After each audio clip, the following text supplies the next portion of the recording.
Adam, I think. Look, Adam. I'm not your enemy, but I do think you're debating a little bit here. Oh I think my the whole God! point is Adam Mockler, everybody from Midas Touch. Shut up, Bobsy, you pussy ass. Not in the building, but hold on. Let me see where the. There he is. Wait, that's not the That's right. not what you called me the other day. You had a different name. You called me Mock Lib.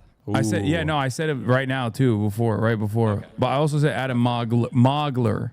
Okay, I like. Went on the CNN panel. Adam Mockler. Here he is known as Adam Moglib. That's fine. Hold on. And Lib is bad, by the way. I'm trying to get the scene right real quick. Oh, boom. There it is. Okay, fixed it. Perfect. All right, Adam. Welcome to the broadcast. I think we're going to have a wonderful and productive conversation, even though I know that there's a lot of people on Twitter that hail you as their debate champion, and they're like, it's finally time. It's finally time to Please, fucking Mockler, destroy kill him. Hasan in the marketplace of ideas. Oh my God. I don't know if that'll happen, but wait, is there audio echo chat? Is that what's going on? Oh yeah, you're hearing me a little bit, I think, from your end. Let me fix that. Yeah, and I'll also up no, your okay, volume let's- as well. 1 sec. Thanks, Raider. Yeah, it's a few things. Let me make sure you can hear me correctly. Yeah, I can hear you. Yeah, I cranked I you want up. this to be a productive conversation. I want to make sure we can make some progress because I think we're all united in one goal of beating fascism at the end of the day. And I'm not here to shame anybody for voting one way or not voting one way. I honestly don't even think you guys all have to line up behind Gavin Newsom 2 years before the fucking It's primary. over. We're 2 years out ahead of the primary. Nah, that's fucking done. Exciting ideological gotta believe, battle okay? coming up. So I'm not asking you to like jump up and down for Gavin Newsom. However, I do want to talk about your response to Jennifer Welch on that podcast because I do have some thoughts, and I think I can bring a pretty good faith version of what a lot of people on Twitter are trying to say, but kind of getting muddled in. But yeah, we're going to agree on a lot regarding criticism of the Democratic Party, probably where the Democratic Party needs to go. We'll agree a lot. I'm very disillusioned with the Democratic Party as well, but I think there's some good faith criticisms of the way that you approach that question or the way that you talk about this. But. Yeah, if you want to know what my positions are, and I think you're already pretty familiar with my positions. I know that like you've probably heard me speak on these issues for years and years at this point. But my primary goal, especially in the interim, especially in the short term, is defeating conservatives. Defeat of fascism. Oh my God. I believe that the Okay, Republican he's Party messed up is an then. illiberal party, a post-liberal party, whatever you want to call it. And I think unlike This is White Hasan right now. historic inception of fascism as a revolutionary movement at a time when liberalism was failing only 100 years ago. This time, we have two liberal parties in Liberalism America. is what failed 100 years ago? As a political theory, we have two liberal parties, right? Like we say conservative, whatever, but like technically the Republicans are also a liberal party. Yep. And now the Republican... Well, not MAGA. Yeah, the Republican Party is historically a liberal party, but is now turning away from liberalism and becoming an illiberal party, a post-liberal party, and turning into a fascist party. I warned about this the first Trump election as well. I warned about the proto-fascist nature of Donald Trump. I thought that it was important to make that distinction. I didn't say that Trump, like season 1 of Donald Trump was fully fascist, but season 2 of Donald Trump is. And I think it's important to make that distinction as well because, like, you can see the MAGA difference, is not right? Like, different from neocons or any other there was a fascist lot liberal. of naked corruption, a lot of things that were going on in the first Trump administration, but the second Trump administration has been so brazen, so obvious, and it's not like they've hidden that reality at all, especially when they were running to become the president, when they were running through the Please turn emotes 2024 on. election season. I'm on the verge of losing my mind against hearing primary liberal goal is to defeat enthusiasm that for dead-end completely. institutionalism. Nice. And obviously, I also want to build socialism. I want to build a working class movement. And I don't think these two goals are at odds with one another. I think both historically and also in general, I believe that the evolution away from the liberal system that we exist under that is now failing for the second time around and making way for Hasan, if you fascism. say The more only than 5 words, solution I'm out gonna of that fucking kill you. Be is careful. Failing for the second is time to around. build How a does he even say working class Nazism base, is like a failure of organized liberalism? I socialist don't movement. understand.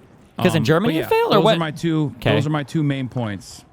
If you can, I mean, I guess I want to ask you: do you think it would be easier? Do you think it would be meaningfully easier to build this working class socialist-based movement in a liberal society or an illiberal society? Oh, historically speaking, most likely an illiberal society. At least historically speaking, socialist and communist movements have unfortunately there we go. only, the Red-Brown Alliance, baby. Successful when material conditions have worsened. Yep. I don't want that to happen though, because I don't want to live through that, and I don't think that is like an appropriate thing to move towards. I don't think that that's good for people. I think it's very violent and very deadly. I don't want the material conditions to deteriorate. Yep. But if you're asking me, like, honestly, from a historical perspective, no, it absolutely I'm basically is. asking. I'm basically just asking if we get to a 2028, and like, I guess we can get into the hypothetical of Newsom versus Vance, but it's not even about that. They're kind of just stand-ins. I don't even want to concede who our nominee is going to be 2 years ahead. I should be willing to fight on this point, but there would be a meaningful difference in building a pro-labor movement under a J.D. Vance presidency, which would be much, much harder, versus a Gavin Newsom presidency. I mean, J.D. Vance's entire career has been trying to step on top of workers. He wants to. I agree. He endorsed Project 2025, which literally wants to bring child labor laws back to 1938. He's fundamentally illiberal and doesn't want to let you organize. I mean, like, a lack of organization is part of not living in a liberal society, right? They will squash that. They will kill communists. They will kill socialists. That's what they did in other fascist societies. They killed socialists and communists. The Democrats do the same Gavin shit. Newsom, however insufficient you Wrong. may think he is, It breeds and this is not complacency. an endorsement Organizing of Gavin isn't Newsom, liberal. I'm just trying to illustrate my point of, like, That's different full realities cap. we It's could two sides enter. of the same coin. However insufficient you This think guy has Gavin nothing to Newsom offer. is, he would allow for a really strong If it's labor nuke movement. He scum, would we are allow cooked. for Oh you my guys God, to at using least, Trump nicknames. organize, and he would probably communicate with you guys. Ask him if he would vote for AOC. Imagine a liberal saying no to that. You're not against, like, So organizing a labor movement, right? But No, I'm not also, against that. What does that mean, though? Also, can you crank up your volume a little bit on your end? Because I maxed it out, but people still are having a hard time hearing you. Yeah, my bad. A lot of No, it's all good. Dan Mike. As far as, like, what's better rooms for organizing, it's not even a necessary part of this discussion, because I know that. it is. Wait, maybe these are peaceful The lobbies? reason why I'm saying it's not a Should we necessary try part of to this kill some discussion is ticks and because check? given the option between Gavin Newsom and Oh, and true. Fuck, JD I don't even. Vance, Never I'm mind. not saying that Gavin Newsom is going to be a situation than JD Vance. I understand and agree with, in theory, the harm reduction narratives. My argument is always around doing away with harm reduction narratives, because the harm reduction narrative has leading to led more harm. to two spectacular failures thus my far, God. both in 2016 and also in 2020. And as far as, like, playing hardball with Democrats who don't want to listen, who still want to hold on and maintain this like harm reduction narrative, who still say that they want to appeal to this, like, mythical moderate voter who's outside of Get the talking time going. The timer. Jesus who Christ, isn't a bro. normal Democratic He's Party running down the voter, clock. like these guys that they want to turn Yeah, he's like, I gotta get to out the of this Democratic shit. Party. I'm willing to say, I'm willing to play hardball with them and say, like, True. look, Mockler's in a I'll peaceful hold lobby right my now. vote True. back. But the reality of the matter is, if you're asking me sincerely, like, do you think that No, he's trolling you. Gavin Newsom is going to be better than JD Vance? Of course. I mean, this is not something, just like Kamala Harris is objectively going to be better than Donald Trump. Walking it back. The miscommunication, the miscommunication around this comes in large part due to me openly saying, like, it's out of my hands at that point, because that was the second part that I mentioned. It's openly out of my hands at that point, and there's no way for me to imagine a overcome Pisco the way versus that the Hasan party debate? is communicating what they want to do. Whoo. And the fact that a lot of people hear that and immediately go, "Oh, this guy, he wants the Republicans to win." I don't. Yeah, I don't think you want the Republicans to win. I don't think that at all. And here's where we agree on, actually. So I keep hearing you say that you don't want Democrats to run on the harm reduction narrative in 2028. And I totally effing agree. If we're running on a harm reduction narrative in 2028, we have failed somewhere massively. We want to build an exciting, forward-looking message that can turn out not only our base, but Americans He hasn't who have even been got to struggling. speak yet. We need How to can that have guy something say that is that? not just us unified to our opposition of Donald Trump. For the past decade, we have been defined by our opposition to Trump, and we need something more exciting. So I agree. We should not run on a harm reduction narrative in 2028. But, like, what you just said, how you just worded your statements, was way not different. how you worded it when Jennifer Welch asked you that question. No, You I said said at that point- I would vote third party because it's out of my hands at that point. No, you said at that point it doesn't even matter. Yeah, at Like that I point, said, it does- sorry, yeah. That what I meant is it's My out of one my singular hands. This is vote. The Oh, argument what he that I made meant. with So Kamala Harris cringe, after bro. like urging the No, you campaign misunderstood me. to listen to the warning signs that the people were giving them about their reluctance to address Gaza in a meaningful way, like signaling that they would truly be like an anti-war a party, even though Donald Trump is like a fucking warmonger. Trying to get them to communicate that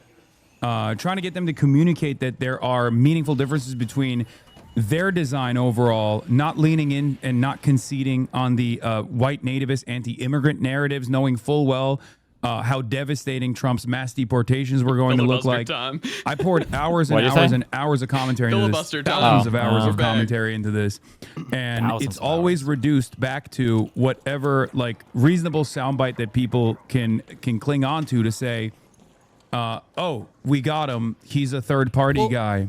What do you mean it's out of? Well, you said you would vote third party, but what do you mean it's Yeah. out of your hands? Oh, perfect. Like you So, mean like we would lose? at that Mockler point? might be the chosen one. I don't know if we would necessarily. I We don't might know if win, we would but lose. fascism JD will Vance still is come uniquely after. Uncharismatic. Yeah. But These saw are it all today. pointing I mean, to we or see that dodging the every point day, of the right? I mean, fucking he's hypothetical. fucking disaster. Oh my God. I still Pisco think that strat. Gavin Newsom is particularly weak against JD Vance, unfortunately. How? So I he don't thinks know. he's I feel like it would uncharismatic still be a or toss-up at that point. hates trans people or partially whatever. Absolutely because charismatic. while JD Vance is not capable of holding the Trump coalition together, I don't even worry about JD Vance as much necessarily. I don't really worry about Marco Rubio. I worry about Tucker Carlson. I think Tucker Carlson Russian has guy? the real For running? he's the real torch carrier of the MAGA movement. I don't even know if Donald Trump recognizes that yet or admits that The torch carrier is personally, MTG. but I think it's there. No, I think she's stepped And out. if I it's don't think there will be a the torch bull, carrier. she's I think the done. torch is Yes. extinguished after Television Trump is guy gone. But who we'll see. I understands guess. how to communicate. He is charismatic as well. So That is really scary. So he is the one I'm actually terrified of, more so than Marco Rubio, who is like a straight line neocon. He's not going to be able to do the populist shit. And JD Vance is basically like evil Pete Buttigieg, like role reversal Pete Buttigieg, where like he also has that like consultant, McKinsey consultant vibe to him. I like to say when JD Vance comes into your neighborhood, you know that like the coal mine is shutting down. Like he has the attitude of a guy who's going to be like, we see you, we hear you, but we have to eliminate some redundancies. And I think most working class individuals, regardless of the MAGA cult, kind of see that he is insincere. So he doesn't have that populist element. And he tries to make up for it by being like this gross little groiper, even though he has a Indian wife and Indian what was the children, and question therefore I don't even know. the super racists don't like him for that He was reason. pushing him on the So, voting thing, and then he went off on a tangent. These are just like the two default positions that the Trump administration is like, looking at right now. But I do think it's like possibly going to be Tucker Carlson. Now, going back to Gavin Newsom versus JD Vance, Gavin Newsom, unfortunately,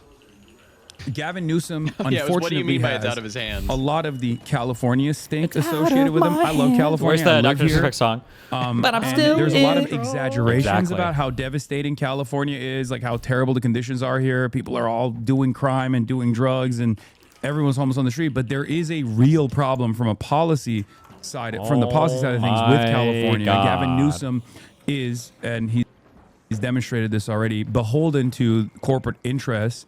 And will pretty aggressively go out to bat for corporate interests in general. Sometimes The he's pushed billions. back on a lot of special interest groups in California. Does though. he have any They're fucking sure examples? But the number one Climate problem change, facing all Something being Americans, opposed to, I like, a think you wealth and I tax, will agree basically. on, The other billionaire than wealth tax or healthcare, is housing, right? And California has a huge issue with housing. And we have basically every voted state for does, but, a million different It's not ballot just a initiatives US at thing, this it's an point everywhere thing.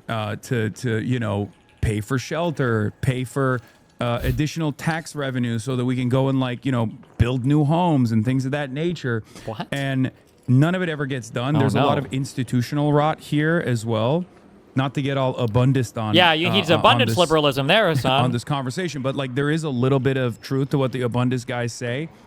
And Man, we're all over the place so right now. that homelessness narrative will stick for the uneducated, but even for the educated, like the educated voters, they will also recognize, like people like myself, recognize the setbacks that Gavin Newsom has presented to combat the housing market issue in the state of California. Jesus. Yeah, so I guess a few things that I want to respond to. I agree with you about Newsom's electability problems, and I think a lot of people would agree. I mean, I have a massive liberal audience, and even they're not fully behind any candidate right now, especially not fully behind Newsom 2 years ahead 3 of the years election. away.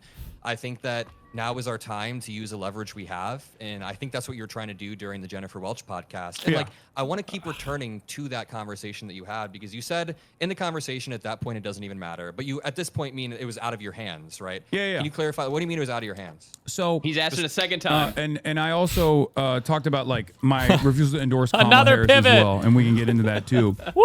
What I Another mean pivot. by that is exactly what I said in the 2024 election, where it was another pivot. You can't, as a singular individual, or even with like the entire might of the media behind you, outflank the actual campaign. Chud, no one can do anything. If Gavin Newsom is running as the Gavin Newsom that we know so far, he'll say certain things like, "Oh, I refuse to take money from AIPAC." Great, but then when push comes to shove, like he will still be inconsistent on the issue of Israel. He won't like fully subscribe to not Israel to punishing Israeli leadership, or fully subscribe to like refusing any sort of arms sales to Israel. And outside of Israel, of course, beholden to corporate interest when it comes to like the real estate lobby, anti-Medicare for all. If he runs as that, okay, there's no amount of advocacy that I can engage in that will make him look better. I can consistently talk about how much worse the Republican side is going to be. You were asked if you would vote for him. And I'm not even saying you should have said yes in that moment, but you were asked, would you vote for him? And you said at that point, it doesn't even matter. Here's what I'm getting at here. Yeah. I think there was a very solid answer you could have given that didn't outrage the liberals online as much. And I know that a lot of people flung a lot of shit at you on Twitter. That's always what happens. But yeah.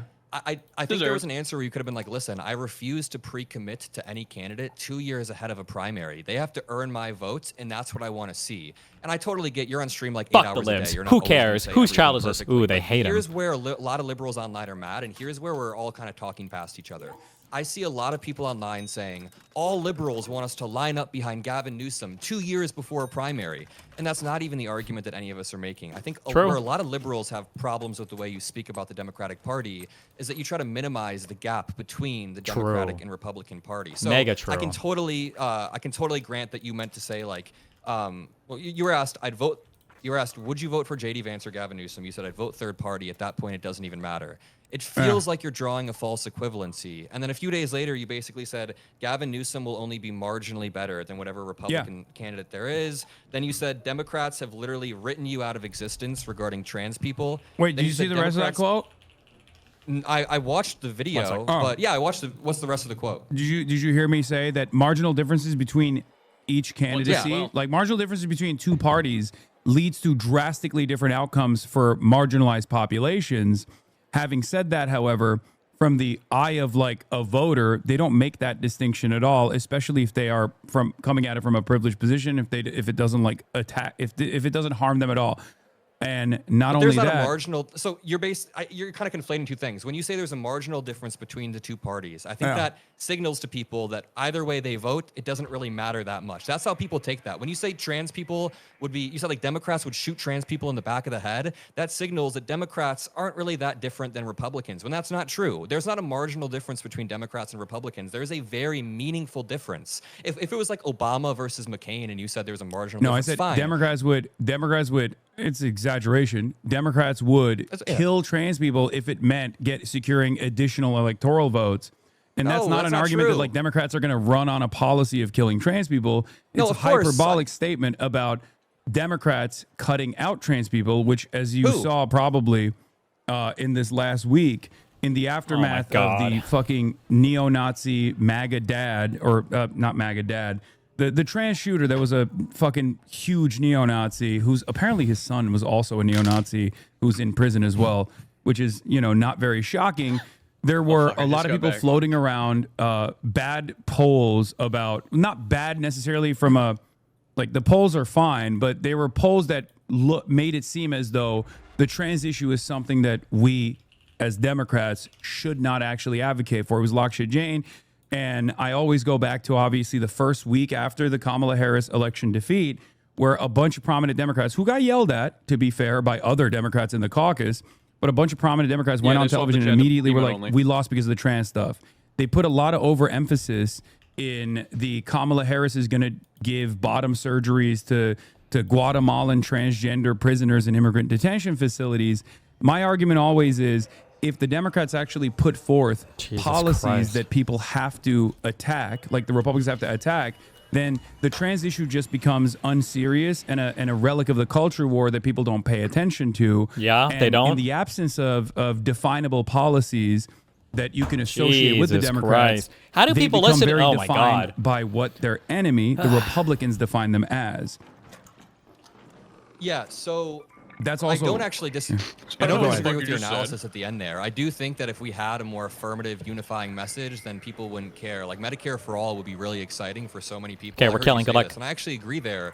But just because some Democrats went on TV after Kamala lost, and just because some Democrats that are floating polls around on Twitter that are showing people don't like trans, that doesn't mean Democrats don't care about trans people or have written them out of existence. Like the difference between Democrats and Republicans on trans people is not marginal. It is not slight. It is very, very meaningful. If you grew up in the state of Indiana, where I grew up, and you tell a counselor that you are having thoughts about, like gender dysphoria or you want to change your name, they have to go tell your parents. But if you go across the state borders in the state of Illinois, someone who you probably think is like a moderate billionaire, J.B. Pritzker, he's turned it into a sanctuary state where you can get your. No, I like JB's policies. Yeah, I'm very aware of this distinction.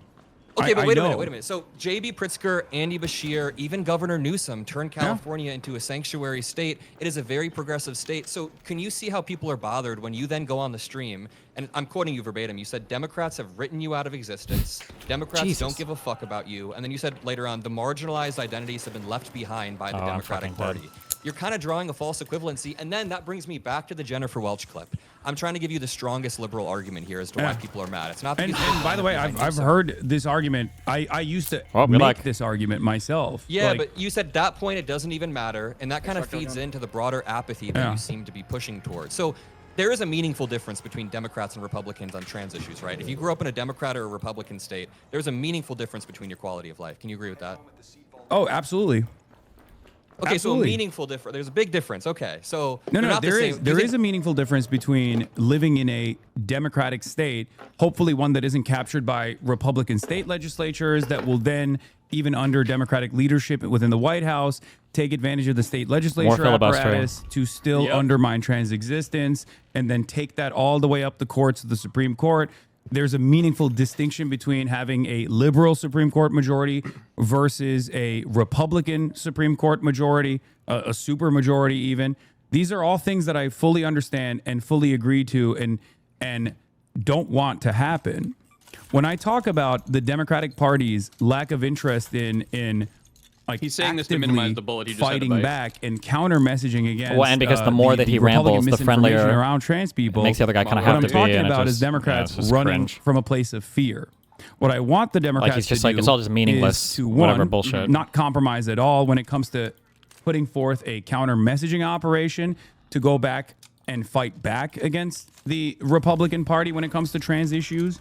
But also, this isn't even just about trans people either. This goes back to even undocumented migrants and migrants in general, like Haitians eating cats and dogs, all the endless amounts of attacks, and the notion that like undocumented migrants constitute a national security threat, the way that the Republicans presented, it's pure hysteria. Something that I've told Democrats over and over again, urged Democrats over and over again, even when Joe Biden was president early on, down to the DNC where I talked to them directly and told them to address Gaza over and over again, with the hopes that they would, at the very least, push back against this so we wouldn't have seemingly a more, like a bigger mandate, a bigger popular mandate for Donald Trump on issues such as that.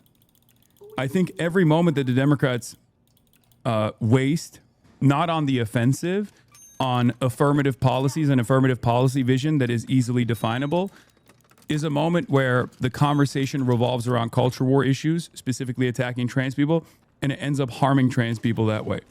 There is a big difference between a blue state and a red one in terms of trans existence. To deny that would be silly. I don't deny that at all. Good. What about between like a Newsom, if Newsom got everything he wanted in America and JD Vance got everything he wanted in America, do you think there would be a meaningful difference for trans people?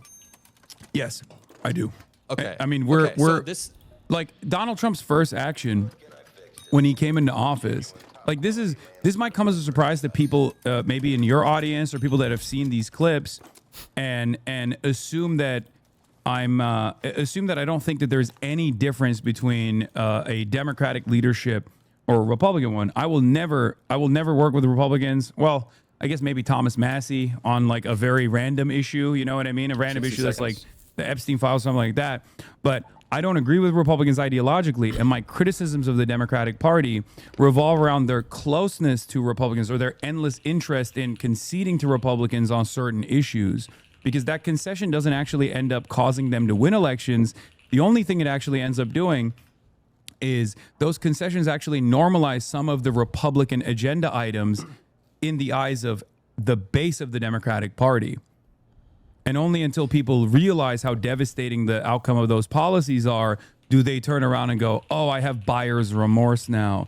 Fell for it again award. I didn't realize that the party that said they were going to do mass deportations is actually doing mass deportations. The talking time is literally like 3 or 4 to 1, I bet. Those mass deportations are going to look so fucking violent and so disgusting that my neighbors were going to be in fear. Yeah, I agree. I agree with a lot of that. And I don't want you to think I was just watching clips of you. I watched your entire stream. No, I know. It just felt like you were saying 2 different things at once. You take these really Let's clear 6 and medical, kill anybody we see there, and then move. We'll do like 1 rotation around the map and kill everybody we see, okay? Go. You quite literally said Democrats, or you said the marginalized identities have been left behind by the Democratic Party. And then you go on to explain in a little bit more nuance that yes, growing up in a trans state or a red state would be better than growing up in a blue state would be better than a red state as a trans person. So you do clarify that in the video that I watched. But can you then see how Democrats, or at least liberals on Twitter, who are just seeing you repeatedly say this, Gavin Newsom will be marginally better than whatever the Democratic candidate is, but you then just said to me that you think he will be meaningfully better if he got into marginal differences. This is such a stupid point that he's making. In the way that they communicate it. Like Gavin Newsom, I don't know what he's going to run on in terms of marginal differences could manifest in huge ways. Like, so it's a huge difference. I don't know how big of a part of his advocacy this will be. I can only look to what he's trying to do, what he's trying to present himself as right now, right? Because we can look at his experience as a governor in California. We should get these guys right here. Come on. But then, if there is a significant difference that he's communicating now because he has ambitions of higher office, it's only causing to assume that he is going to probably pivot, like many other Democrats, to this mythical this center for the mythical moderate voter. Do you think that that's an unfair assessment? Let's just start there first of all. Going assembly next to the center. No. That judging by what's the position between what kind of trans protections that he has signed into law when he was the governor, when he is the governor of California, versus how he's communicating now about certain aspects of trans identity and trans issues is probably a pretty reliable way to comprehend whether or not he is going to. You guys coming assembly? You're going somewhere else? To the center on trans issues a little bit. No, I don't think you don't can think so? conflate the way he talked. No, I don't think you can conflate the way he spoke to Charlie Kirk on the podcast with the way that he's actually ruled California. There is a very, very meaningful difference between the way that he's ruled California versus the way that Republicans would. And here's no, I don't even I don't disagree with that. The reason why I'm asking that is but here's the problem. There's a category error happening here where you keep saying that there's a marginal difference between the parties. And I get what you're saying. I totally get what you're saying. You think there is a marginal policy difference between the parties because you think Democrats should be farther to the left and stand up for this stuff. But when you say that, a lot of liberals think that you're arguing that there's a marginal difference in outcomes. And you are conceding right here, there's not a marginal difference in outcomes. No, there's not a marginal difference in outcomes. Okay, so I think that needs to be clarified more because that does kind of draw some apathy between voters. But going back to Gavin Newsom. Also, he said concedes. He has quite literally changed the way California looks at trans people. Just because he gave an insufficient answer on Gavin Newsom's podcast doesn't lead me to believe that he's going to entirely throw trans people under the bus. Let me just go through this. He signed no, hold on. Not entirely, but do you feel? And I'm not trying to debate you on this. I'm just asking you sincerely. Do you think that it is indicative that there is let Hasan speak, at least in the way that he's communicating, a pivot to a more moderate position on trans issues because he calculates this as more electorally viable? No. Was he asked about trans issues or trans sports in particular? The pieces that I've seen is mostly talking about trans sports and saying that trans sports is a bridge too far or something like that. Yeah, and like that can. If they want to extract, we can let them. That's fine. For your worldview, and you can say that that is not sufficiently progressive enough. But I think that to say that Gavin Newsom, because he said that to Charlie Kirk, that nullifies the way that he's actually ran in California. Okay. You're using that Hopefully we've cleared enough. Or does somebody want to come see what with me? Because people might be coming up. Making let me an just lay this out. assessment Newsom off has of. signed a law. Sorry. I'm making an assessment off of. I know Gavin Newsom, just like Andy Bashar, who I have given tremendous props to, more so than Gavin Newsom because he's doing it in fucking a Trump 35 state, right? Trump plus 35 state. Yeah, he's holding the line with a hostile state legislature too. So it's like it's infinitely more difficult. He actually shows the rest of the Democratic Party. I use him as an example to show the rest of the Democratic Party that you don't have to be compromising. And the way he's talked about trans people is actually wonderful.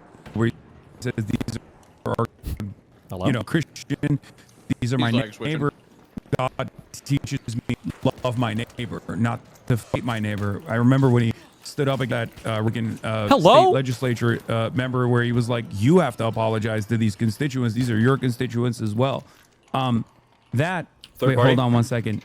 Can you take it off of emote only mode? What's going on? Why do people keep saying robot? Why do people keep spamming robots?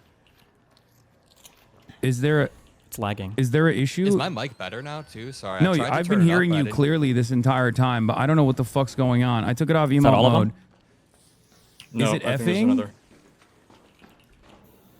Oh, it's just a small lag and people lose their fucking minds over it? Is that what it is? Liberals and leftists are agreeing, so the deep state's taking us down. They're like, we can't have agreement on a stream between the two. Oh, fuck. It's stuttering on Hasan. Oh, we're dead. Prank's not even with us. I didn't realize. It was a third party. 5 minutes? No. Rip. Audio is an audio disaster, but it was only 8 seconds or so. It's fine now.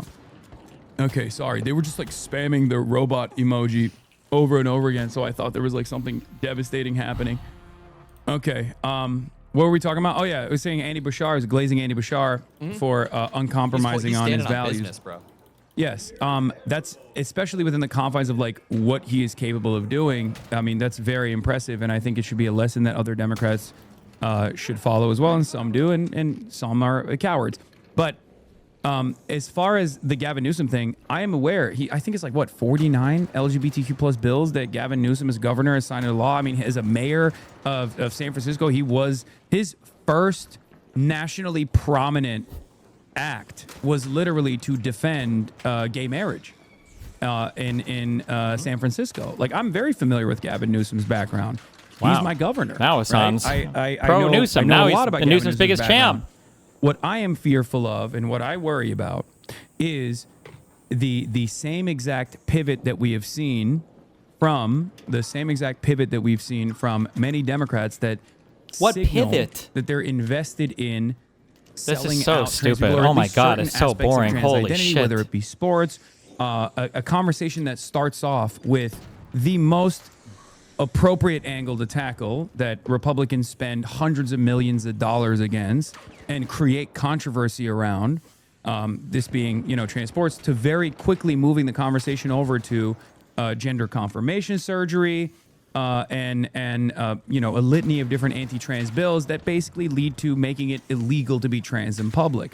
The conversation... I don't think Newsom would go that far. No. I don't think Newsom is going to go that far either. Yeah. But my point is, any concession that you're making about trans existence in public, instead of just simply moving the conversation back to a territory that is appropriate, a territory that is pertinent for every single person in America, something that is more consequential for the average person, groceries, ability. Is this on me or is everybody's Twitch doing this? Nature is lost ground for He's no like Clancy. reason that then justifies the additional anti-trans bill come after that. Well, so you're opening the door to that conversation rather than stopping it.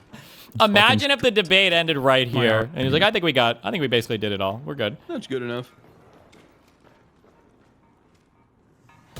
No, dude, I totally agree that Democrats should stand on business when it comes to trans issues. Am I lagging at all? it good? No, I'm the one who's lagging apparently a little bit. Yeah, It's so crazy because it's not even fighting anymore. I think it's happening. You can't like. Yeah, now it's lagging. Yeah, that's it, man. What's happening right now? But Uh-oh. here's where Oh, I no, think wait. It's... the difference is. You know, like the big dog, small dog. You know what's going on. You say something tense. Jew? And you kind of, You know what's going on. It's the when elite. you're on the podcast, when you're on your show, a lot of these statements are so Yeah, the Mott and Bailey, of course. I feel like you're pulling a little bit of a Mott and Bailey right now for non-Gen No, Z. not at all. Meme. I always lingo. glaze Newsom you're like on that. your show, and this isn't even meant to be like a confrontation or anything, just so you know. But like, I think No, this I is genuinely understand. where a lot They're of saying it's liberals have bad. friction. Let's hold off for a Yeah, I second. think Let's hold off for a second. It's over. Just wait it out. Sorry, it's gonna come back in a second. The lag comes and goes. To be honest, it's gone for me now. Is it good now? No, Let's go to the next point. Adam is not the one who brought up Mott and Bailey. I did. Okay, they're saying you're engaging in debate pervertry. I'm the one who did it. Okay, I'm the one who said Mott and Bailey. All right, go on. Yeah, Good I try, don't dude. want you to think this is some like confrontation where I'm trying to like pin you down or anything. But when you go on your show and your stream and these clips go viral in liberal circles, I think the friction comes from you saying stuff. And it's just important that I quote you verbatim. Like, Democrats have literally written you out of existence regarding trans people. Marginalized identities have been left behind by the Democratic Party.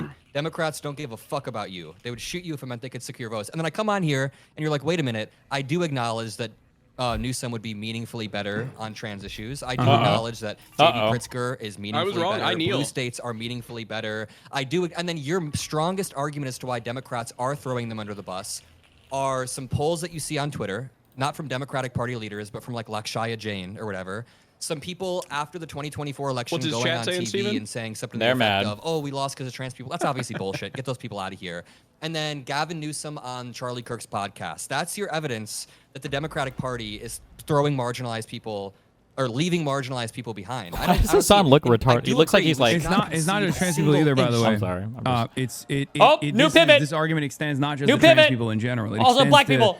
Black people. Different backgrounds as well, But do including you but get what I'm not saying? limited How to these are two immigrants. different, Oh, these are two different okay. arguments you're making, though. No, True. because Like, and you're- the reason why is because of what you've also Let him seen speak, Adam. that comes Let him usually speak, Adam. fairly Stop interrupting closely him. after the end of that clip, which is the assessment that corresponds to my broader outlook, my viewpoint, which is that there is no reason to make these sorts of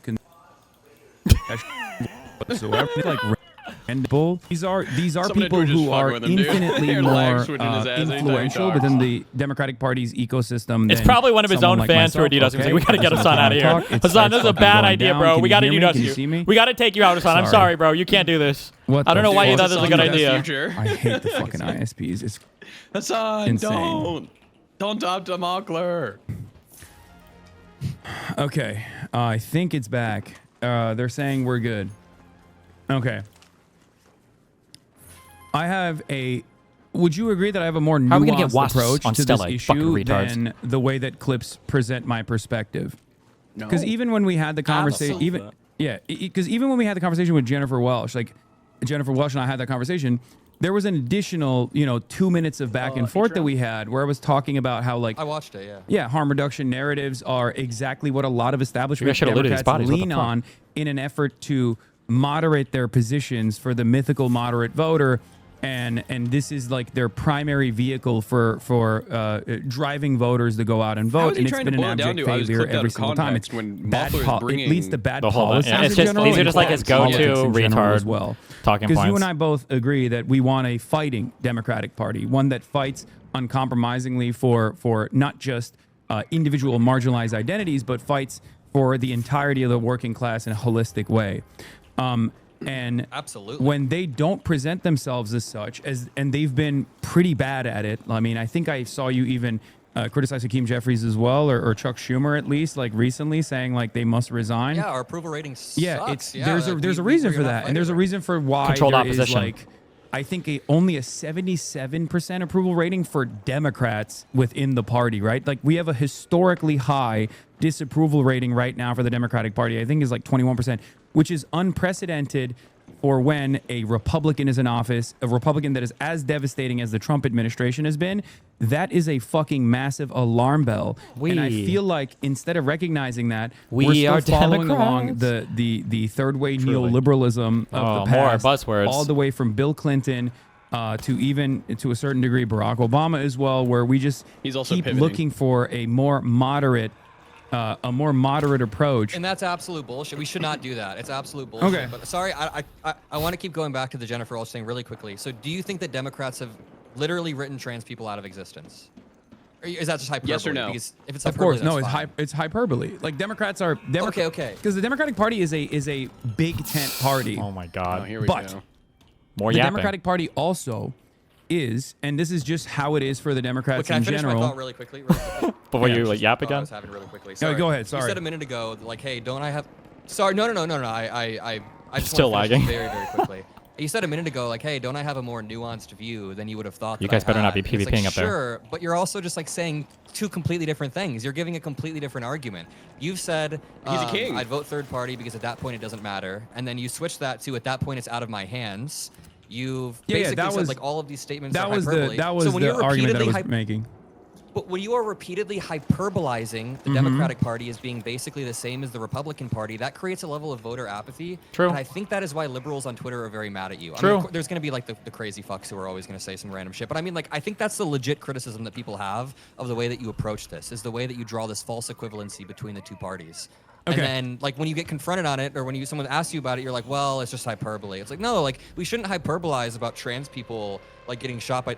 I know that that's not a serious thing you mean, of course. I'm just saying we shouldn't, like, hyperbolize about how one party treats trans people versus another when there's What a is this, like, meaningful looking around thing? difference. Is he And then like- when we're talking about the marginality between parties, you've said a bunch of times there's a marginal difference. You Hasan's said in a group DM Newsom getting would be fed marginally responses? better than whatever the think so. Republican is. But then when we talk about it, you say no, there would be a meaningfully different outcome. for Marginal people on the differences between ground. both parties So lead to meaningful differences for the marginalized identities.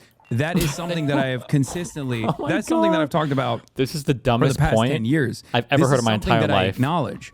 I don't think that there Yeah. is no difference between two parties, Of course except not. for certain issues.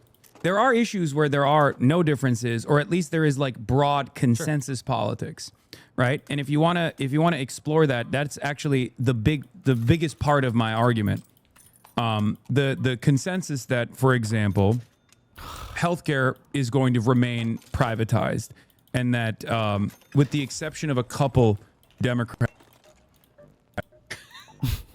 on the edges, Bruh. right? But the party's broadly seen as a party that also wants to maintain private health care, right? Can you hear me? yeah. Well, the Democrats want to maintain private healthcare. Yeah. Yeah. Okay. Oh shit. Now I'm. Oh god damn it. I'm effing now. Hold on one second. Oh god. I'll vote for any man. fucking. I will vote for Hasan's any losing it. Republican Oh, that no. fucking fixes my ISP.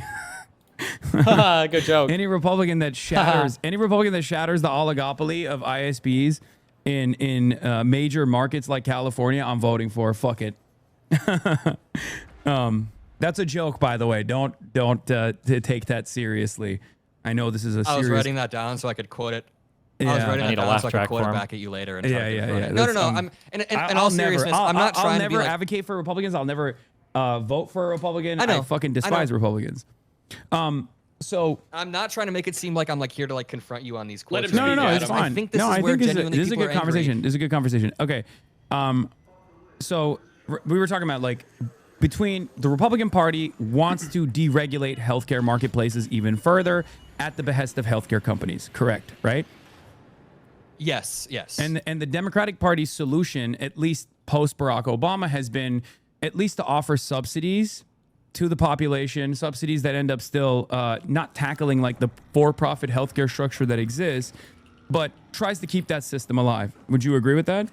Well, so what? So yes, do nothing? But just because Democrats are insufficient doesn't mean there's a marginal difference, and that doesn't mean there's a marginal difference in outcome. Like we agree on but this. from the but I the really- perspective, but from Don't interrupt you see him. where I'm going with this. Let him From speak, the- Adam. From Let the him perspective talk, speak. of the everyday working class individual, it's the difference between someone who is going to get their health care denied, right?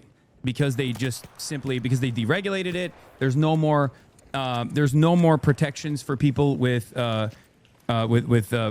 any sort of health complications, right? Like Not they've your stream, Adam. let's say they're completely destroying that on the Republican side, and the Democrats are saying no. We need to keep the current system, and we need to give the healthcare companies more subsidies so that at least like it's easier to pay for. Like you can still keep your coverage even with a pre-existing condition, but the healthcare premiums are going to continue to go up. From my perspective, harm reduction of that sort actually reflects the consensus between two parties, because the real two different planks here is private healthcare versus socialized healthcare.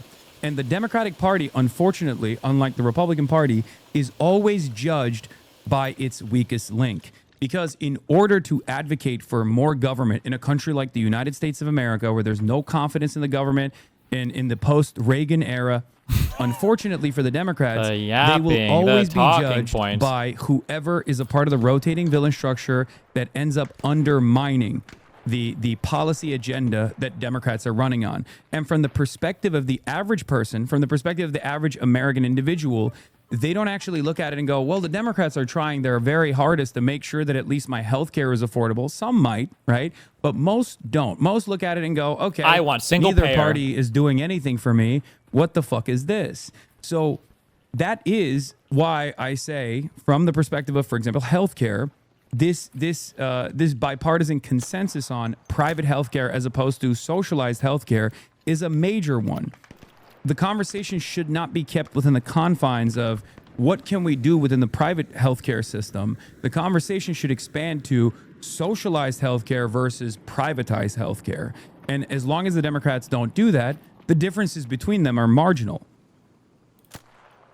In policy, but not outcome. Yes. Yeah, okay, because that's a really important. Yeah, because dude, that's a really important distinction. I can celebrate Let him Barack talk, Obama's man. accomplishments of like Let adding him pre-existing speak. condition coverage. It's not your to stream, healthcare, true. or allowing people to stay under their parents' It is insurance so program misleading for when you 26 years repeatedly say old, there's- or getting millions, tens of millions of people healthcare through What a dumb Medicare fuck. Did you hear Adam try to even in, talk? What an you know, idiot. I mean, let even fucking though the Hasan Republicans talk, basically dude. stopped that in red states for a very long time, and it led to tens of thousands of people dying. But at the end of the day, from the way I approach the subject matter, the difference is Democrats are offering, let's say 100,000 people a year are dying. If 100,000 less people would die every single year if we had socialized medicine, and there was no issues between access to coverage at the point of purchase, right? Because it's free, versus 200,000 people die with the Republican agenda, but with the Democratic Party's agenda, 100,000 less people die. So the difference is still, from where I'm standing, 100,000 people that should get access to healthcare, but they're not getting access to healthcare.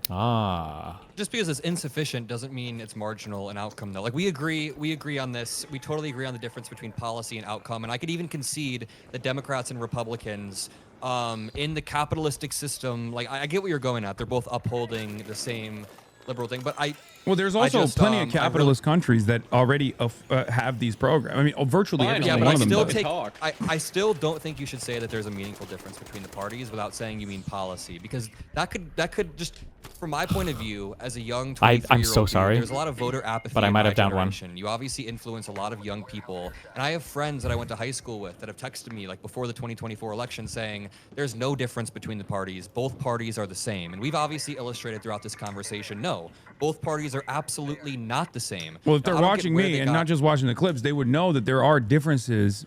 There are marginal differences in policy that yield massive differences in outcome. Having said that, however, another area where there's no difference, almost another no difference pivot. Let's whatsoever, go. is Huge foreign pivot. policy. Didn't even We're doing great, know. dude. Because there is one. So there is one. There's a lot of. There is a difference on healthcare, though. You said there was almost no difference. So we already established that there's a difference on trans issues. There's a difference on healthcare. Meaningful outcomes on healthcare. Let's talk about foreign policy for a second. But wait, before we move on to foreign policy, by the way, sorry. Yeah. I didn't correctly Before you word that, pivot, but I'm going to get to the foreign policy thing in a second.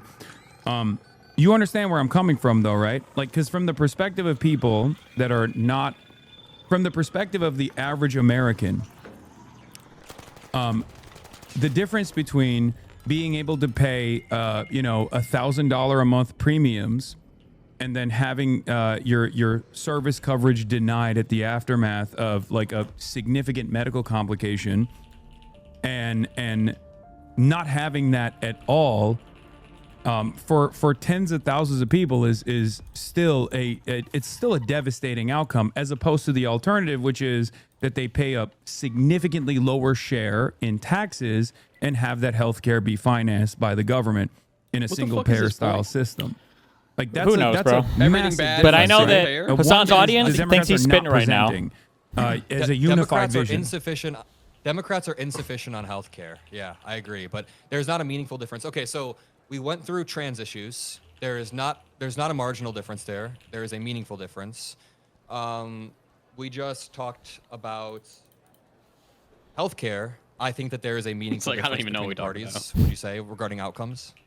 No, what I'm saying is in terms of Adam's an idiot. socialized He You don't doesn't medicine. think there's a understand. meaningful difference between outcomes between the Democratic and Republican Party on healthcare? Is there a Between the meaningful difference in Republican Party and the outcomes? Democratic Party, there 100,000 is is not a meaningful difference in consensus its on example. maintaining private health care. Would you But agree? there's a mortality gap. Yeah, but there's a mortality gap of Yes. 30,000 people that would have died over the past decade. Yes, My uncle, absolutely. when he was like 22 years old, got diagnosed with this rare form of cancer. The ACA saved his life. That's meaningful. This is meaningful to Americans. Is it insufficient? Absolutely. Should we spend as much time as we can pulling Democrats to a more, public option version of healthcare? Absolutely. We can do this as much Okay. as we want. But if we're looking at numbers though, Yeah. what we're still getting back to is the very meaningful difference between socialized medicine and privatized healthcare. And the reality of the matter is that while Actively. the mortality Has gap he said exists actively yet? between the Democrats subsidizing the healthcare system, even though maintaining its private structure. do you know what the numbers would exactly look like? So I we don't. have the I actually mortality don't gap know what between the. Democrats. I So don't know how off the can you top of say my it's head. marginal I don't know then? off the top of my So head what the socialized Oh, medicine Let's say it is gap would look 100,000 like. people. Do you think 30,000 getting- of those people are marginal? little bit Let's say there's an perverted. extra 100,000 people that would have died. Do you think those 30,000 people are marginal or meaningful? No, you understand the argument I'm making, right? I'm saying that Yeah. 100,000 more He just people keeps saying would that. survive if they didn't have their medical care covered, or if they didn't have their medical care denied. There are people right now in the United States of America that choose to forego diabetes medication and die because they just simply can't pay for it. Like that's awful. not that's. I think you and I both agree that that's completely unacceptable, right? Someone said he's brainwashed and he's Absolutely. fixating I on think meaningful. The U.S. healthcare system is pretty And from awful. my Yeah, meaningful perspective- matters. And from my perspective, that is a meaningful difference, is what I'm saying, especially when compared to the consensus that is represented Oh my God. as far as maintaining a private healthcare system. So it's even a much larger number, is my point. Yeah, I get what you're saying. So I think that Because regarding I will always agree with you when you say the Republicans are worse than the Democrats, regardless of Oh like my the God, pivoting hyperbole back to the moments or pointless whatever that agreement. people clip to present a false narrative that I very quickly will explain Holy after shit. the clip ends, usually, which After is the clip unfortunately ends. outside of my hands. Out of 'cause, context. we do live Out in a of clip context, culture. guys. It's a Adam's people already wanna said he argue tries past to watch one the another, full thing, but out of context, You guys. seem to minimize how different the parties are a lot, though. Like a lot, and it's harmful, Yeah, dude. because Like I said, because it from creates my voter because apathy. the From my perspective that I'm coming at is the fact that a Democratic Party that still maintains that same consensus on maintaining private health care it's still meaningfully better. but it doesn't. It ultimately doesn't matter. Whoa, like in the what? What grand doesn't scheme matter? of things, if we're saving 100,000 lives and the Democrats are saying no, we're only going to save 30,000 lives, then there's still 70,000 lives that are lost in That the doesn't process. matter to you? Wait, what do you mean that doesn't matter? I think we're talking past one another. There is a sorry. far larger number I of hate people him. that are dying in the uniparty consensus. What is Adam? Adam is like I 15, absolutely by agree. the way. There Hassan a is like far greater 55. number of people that He are can't do dying this? in the uniparty consensus, and due to that, the healthcare system 75,000 needs to be Gazans reformed. died It under is currently Biden. insufficient, but I can grant that, and both say the 30,000 people that have saved their lives are meaningful, as we've agreed. So I think that we don't have a here. disagreement on like that's the reason why I was also an advocate for the Democratic Party shutting down Congress when the Republicans were ironically Another trying to do the harm pivot. reduction Another narratives on their one. side, when they were like, well, Ah. every day that Congress is shut down, where we're not conceding to your very reasonable demands about funding healthcare and adding, the additional COVID subsidies back, you're allowing tens of thousands of, or if not millions of public workers to be furloughed and how does Salsa die? What the fuck?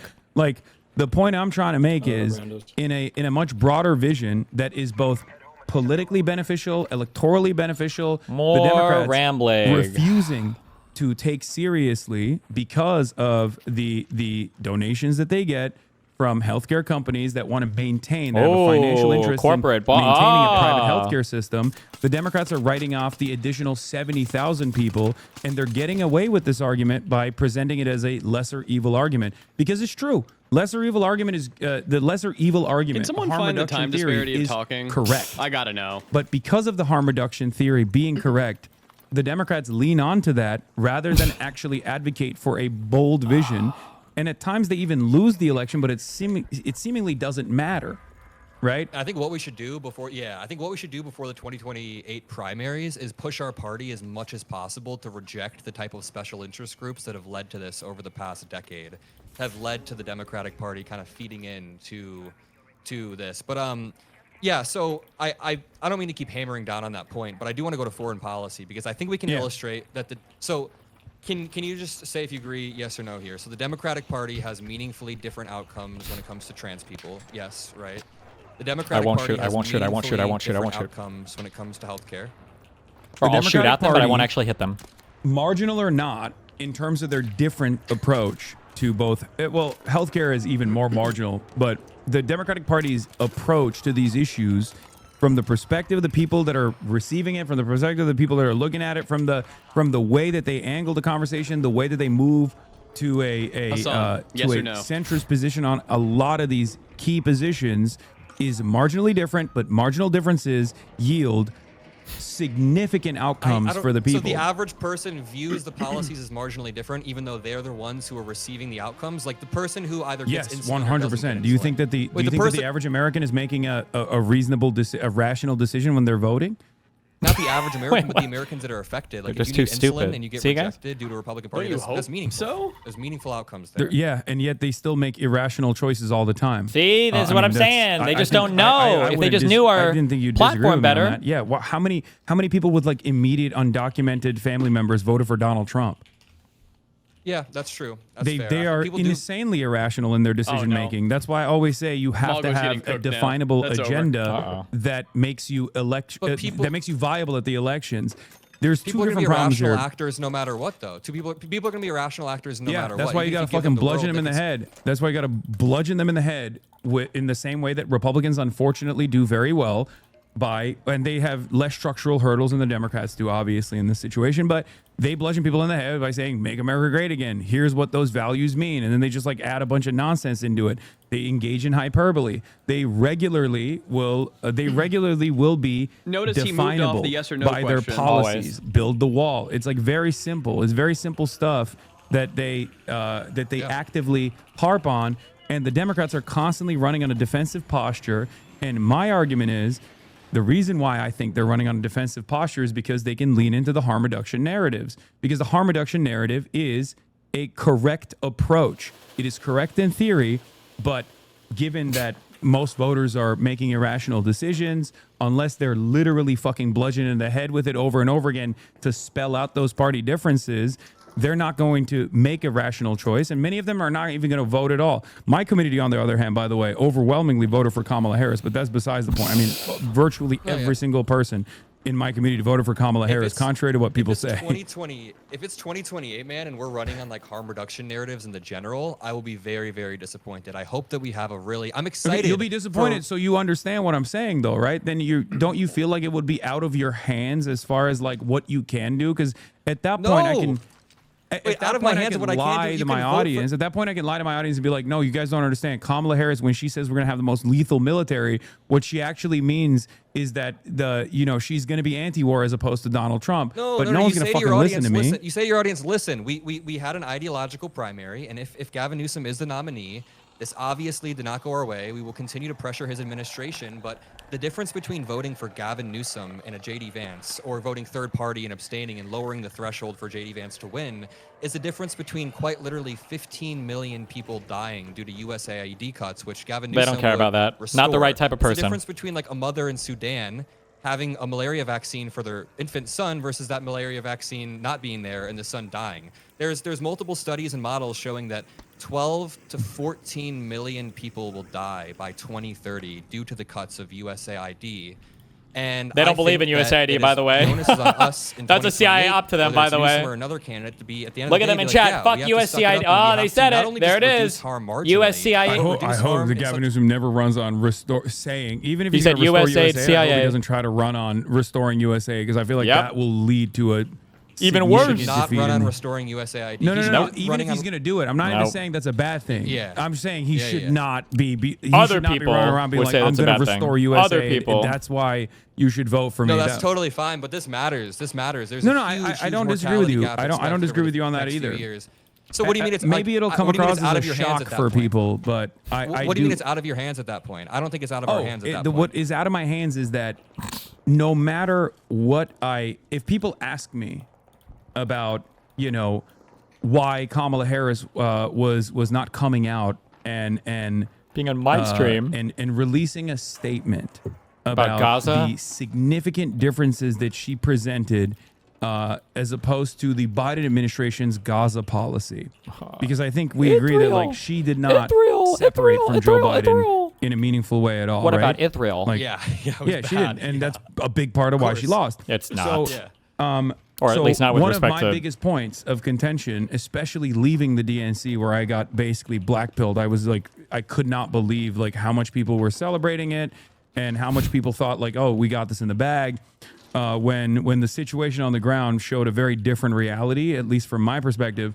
When Kamala Harris refused to sever ties with Biden, and I know that would have been a complicated process regardless, and there would be a lot of drama surrounding it, but I think with expert messaging, that would have been very beneficial for Kamala Harris. Similar to Mark Carney versus Justin Trudeau. Probably not. Cutting the dead weight, basically taking out an unpopular figure and then rising from the ashes and presenting a bold new vision. Even within 107 days, she could have tried to do this. When they didn't do that, and they tried to win by hugging and kissing Liz Cheney, and tried to win by not Liz going Cheney after again. this mythical moderate voter in the exact ways that Matt Iglesias and Jonathan Chait and all these other people presented as a positive. Like a lot of these commentary folk that the Democrats do listen to for some reason, I don't know why. When they ran around with this pivot to the center and kept repeating it, and the consulting class kept repeating that this was the appropriate thing to do. So many classes. It's hard to keep up with them all. When I had two options. I could have just been well, guys, you have to understand Kamala Harris is actually going to be much better than Donald Trump, which I did bring up with regular frequency, especially as it pertains to what Donald Trump was presenting, mass deportations, and what that would look like.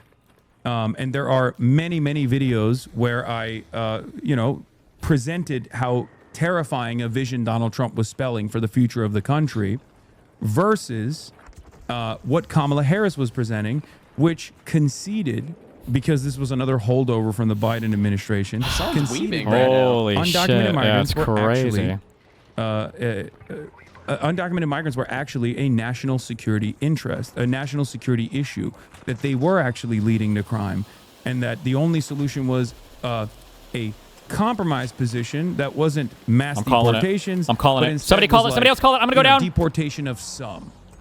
That was completely unnecessary, because the main point that the Republicans drove home was built around a lie that undocumented migrants are responsible for a higher share of per capita crimes than natural-born U.S. citizens are. That's never been the truth. Are you not okay with some deportations if someone's actually committing crimes? Because the stats say that undocumented immigrants commit crimes at lower rates than native-born citizens. They commit crimes at very low rates. But if somebody does commit a crime and they're caught here, are you okay with deportation? say it's not ICE. Like after we abolish it's ICE. entirely dependent on what the crime is, but I'm always going to be an advocate to make sure that like justice is served instead of like just justice. immediately trying to deport someone. I would much rather have them sit in the prison system if they've done, especially if they've done a heinous crime. And then what? Because there's no. Oh, hey, that's my talking there's point. there's no assurance that that person is actually going to stay in prison when they are sent to a different country. True. So I actually would, don't even fault you for not endorsing Kamala in 2024. I mean, Why? I personally think she was way better, and I'm sure that I mean, we can talk about the impacts that Trump has had, and we'd agree. He lost me. But I mean, yeah, if she's gonna run in such a risk-averse way, I can understand that. I just yeah, I think.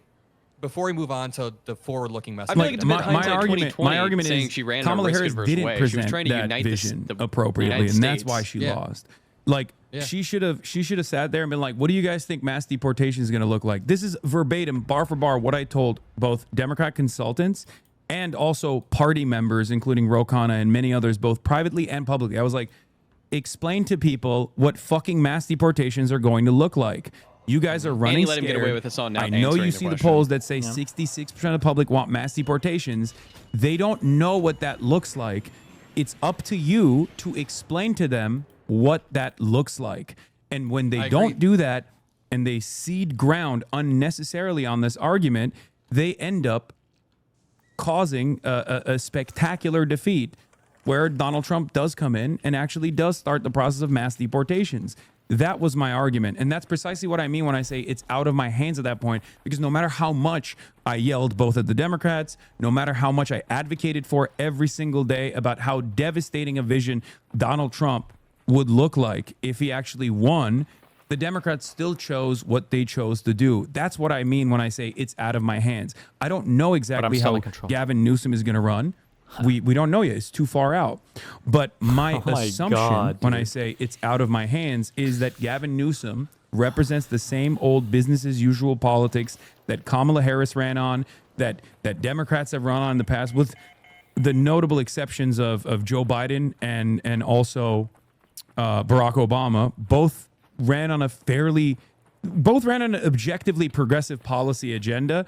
They didn't legislate that way, but they did, objectively run on a much bolder policy vision than they actually Did Biden? Ended up. I don't even know what the question is. I'm barely listening. Sorry. My point is, no fucking idea what this guy's talking about. If He you was saying don't Biden do ran that, on if an you don't run objectively, like progressive a policy.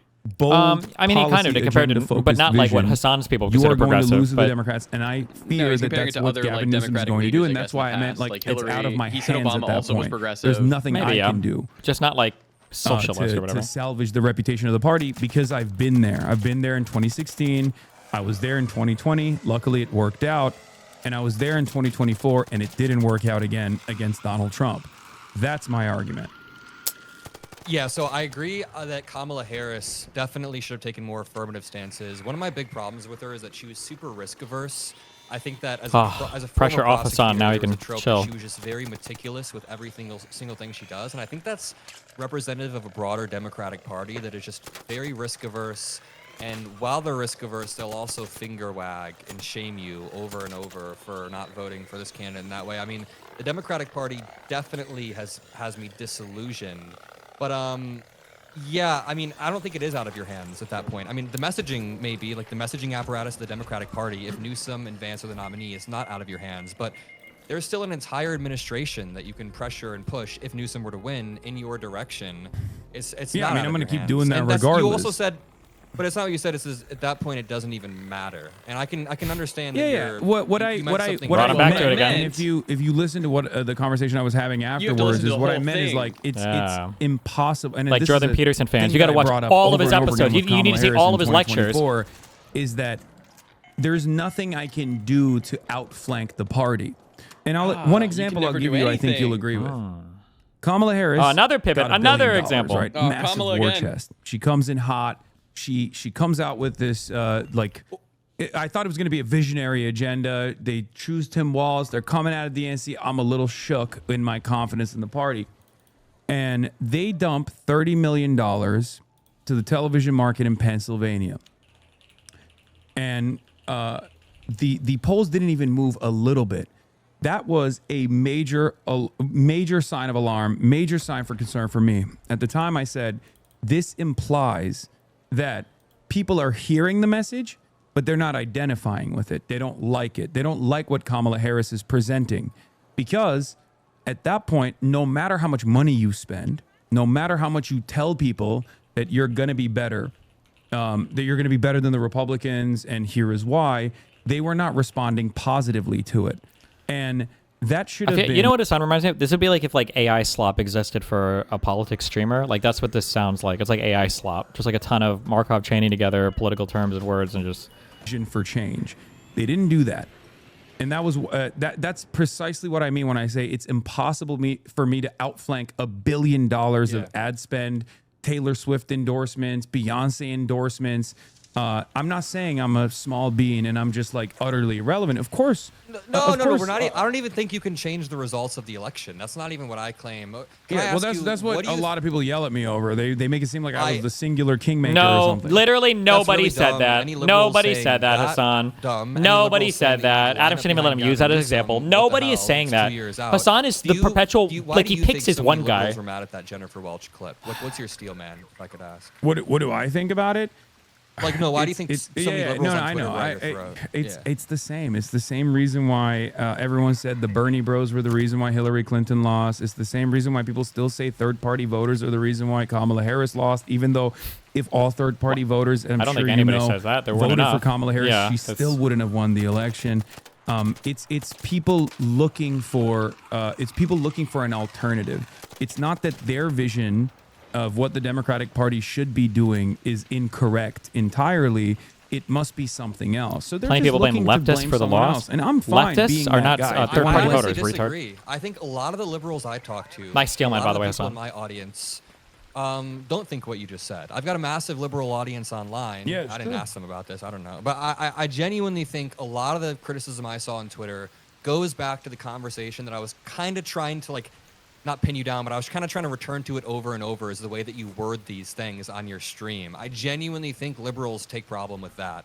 Yeah, some people will be looking for a scapegoat and will say that third-party voters cost Hillary the election or cost Kamala the election. I mean, it's not.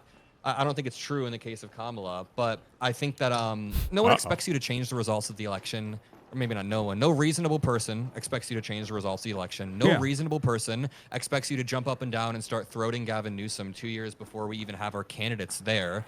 No reasonable person is going to say, if you would have said, I refuse to pre-commit to any candidate, and I want to use my leverage, and I want to make sure that we have an ideological battle, and I want to come out on top, I'm not going to commit to anyone, I think you could have minimized the amount of liberal damage. And you did explain right after why you didn't vote for Kamala and how it was the same. The clip was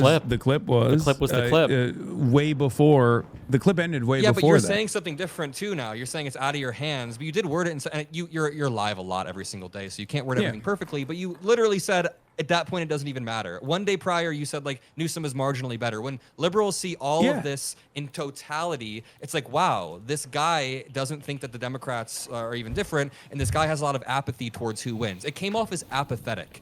And I think there's a common criticism online. Do you feel like some people want to feel like I'm apathetic?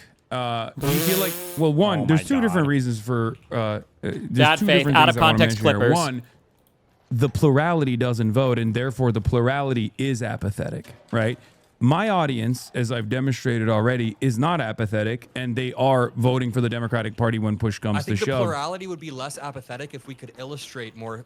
I think the plurality is apathetic because people say there's a marginal difference between the parties. Why? He looks like he's like Nick Shirley's brother. So this is a good point. Is this guy okay? So you think it's people like myself and others that are creating this apathy and not the multi-billion-dollar messaging infrastructure of the Democratic Party? Yeah, you do it for free. Well, no, he doesn't do it for free. Actually, he gets paid millions of dollars. Making it seem as though the differences are either completely irrelevant for them, or inconsequential. No, I think it could be both. It can be both and. Who would pay money to make it seem like there's no difference between the two parties? Wait, what? Why would you do that? Why would you waste your money like that? Incredibly insufficient. Okay, sorry, keep going. Sorry. Well, that is precisely my point, which is that I can't outflank the party. If the party is constantly communicating that they're going to be moderate, they're going to have only marginal differences, but they're going to be the adult in the room, and that's what they're communicating. My reflection on that as being devastating is not going to actually change people's minds that were going to previously vote for the Democratic Party and don't. And that's precisely the reason why virtually everyone in this community voted for Kamala Harris, regardless of the setbacks that she, regardless of her election hangups. And that's the reason why I don't necessarily care what liberals say on the internet. Like, if they want to yell at me, it's fine. But one of the things that they consistently mention is like, oh, he's popular because he's shitting on the Democrats. And that is the problem. Like, you're basically recognizing that the Democratic Party is an incredibly unpopular brand. And we have to fix that. If you want the Democrats to actually consistently and reliably win elections, which I care more. Why would we take your advice when you guys don't win elections? You guys lose. You lose all your elections. Why would we take your advice? Right. Sure. So that is the issue, and these guys don't understand that that's the issue, and constantly recycling harm reduction narratives over and over again doesn't actually make people on the outside, the plurality of voters that do have that apathy, take a different look at the Democratic Party. It just makes Democrats look like smug elitist assholes who are entitled to your vote. And for them, I think it can be both and. It can be both and. The Democratic Party definitely needs to message better and draw the difference better. But I also think that the way that you speak about it, I'm not blaming it all on you, by the way, not even blaming it mostly on you. I think that the way people speak about it as if the parties are the same does create that type of apathy as well. When they're not the same, we've walked through this entire stream how there are meaningful differences. You do recognize. I talk about the differences. If people that were watching the clips actually came and tuned into my to my live broadcast or even watched any of the YouTube videos or whatever, they would know that that's not all I say. No, right? I watched multiple full-length videos, and you really blur. Oh. Wait, hello?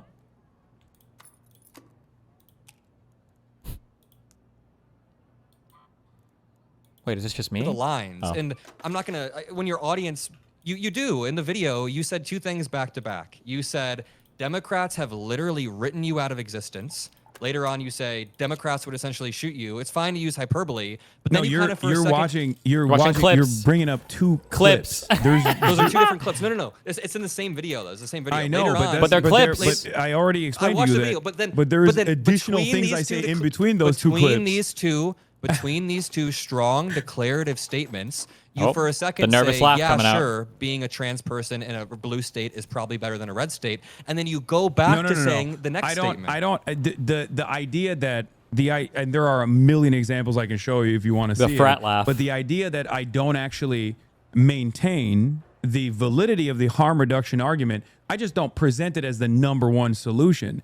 I recognize that there is a difference between the Democratic Party and the Republican Party. The clips that people oftentimes will recirculate will be on issue-specific things like Israel, Palestine, like the continuation of genocide, right?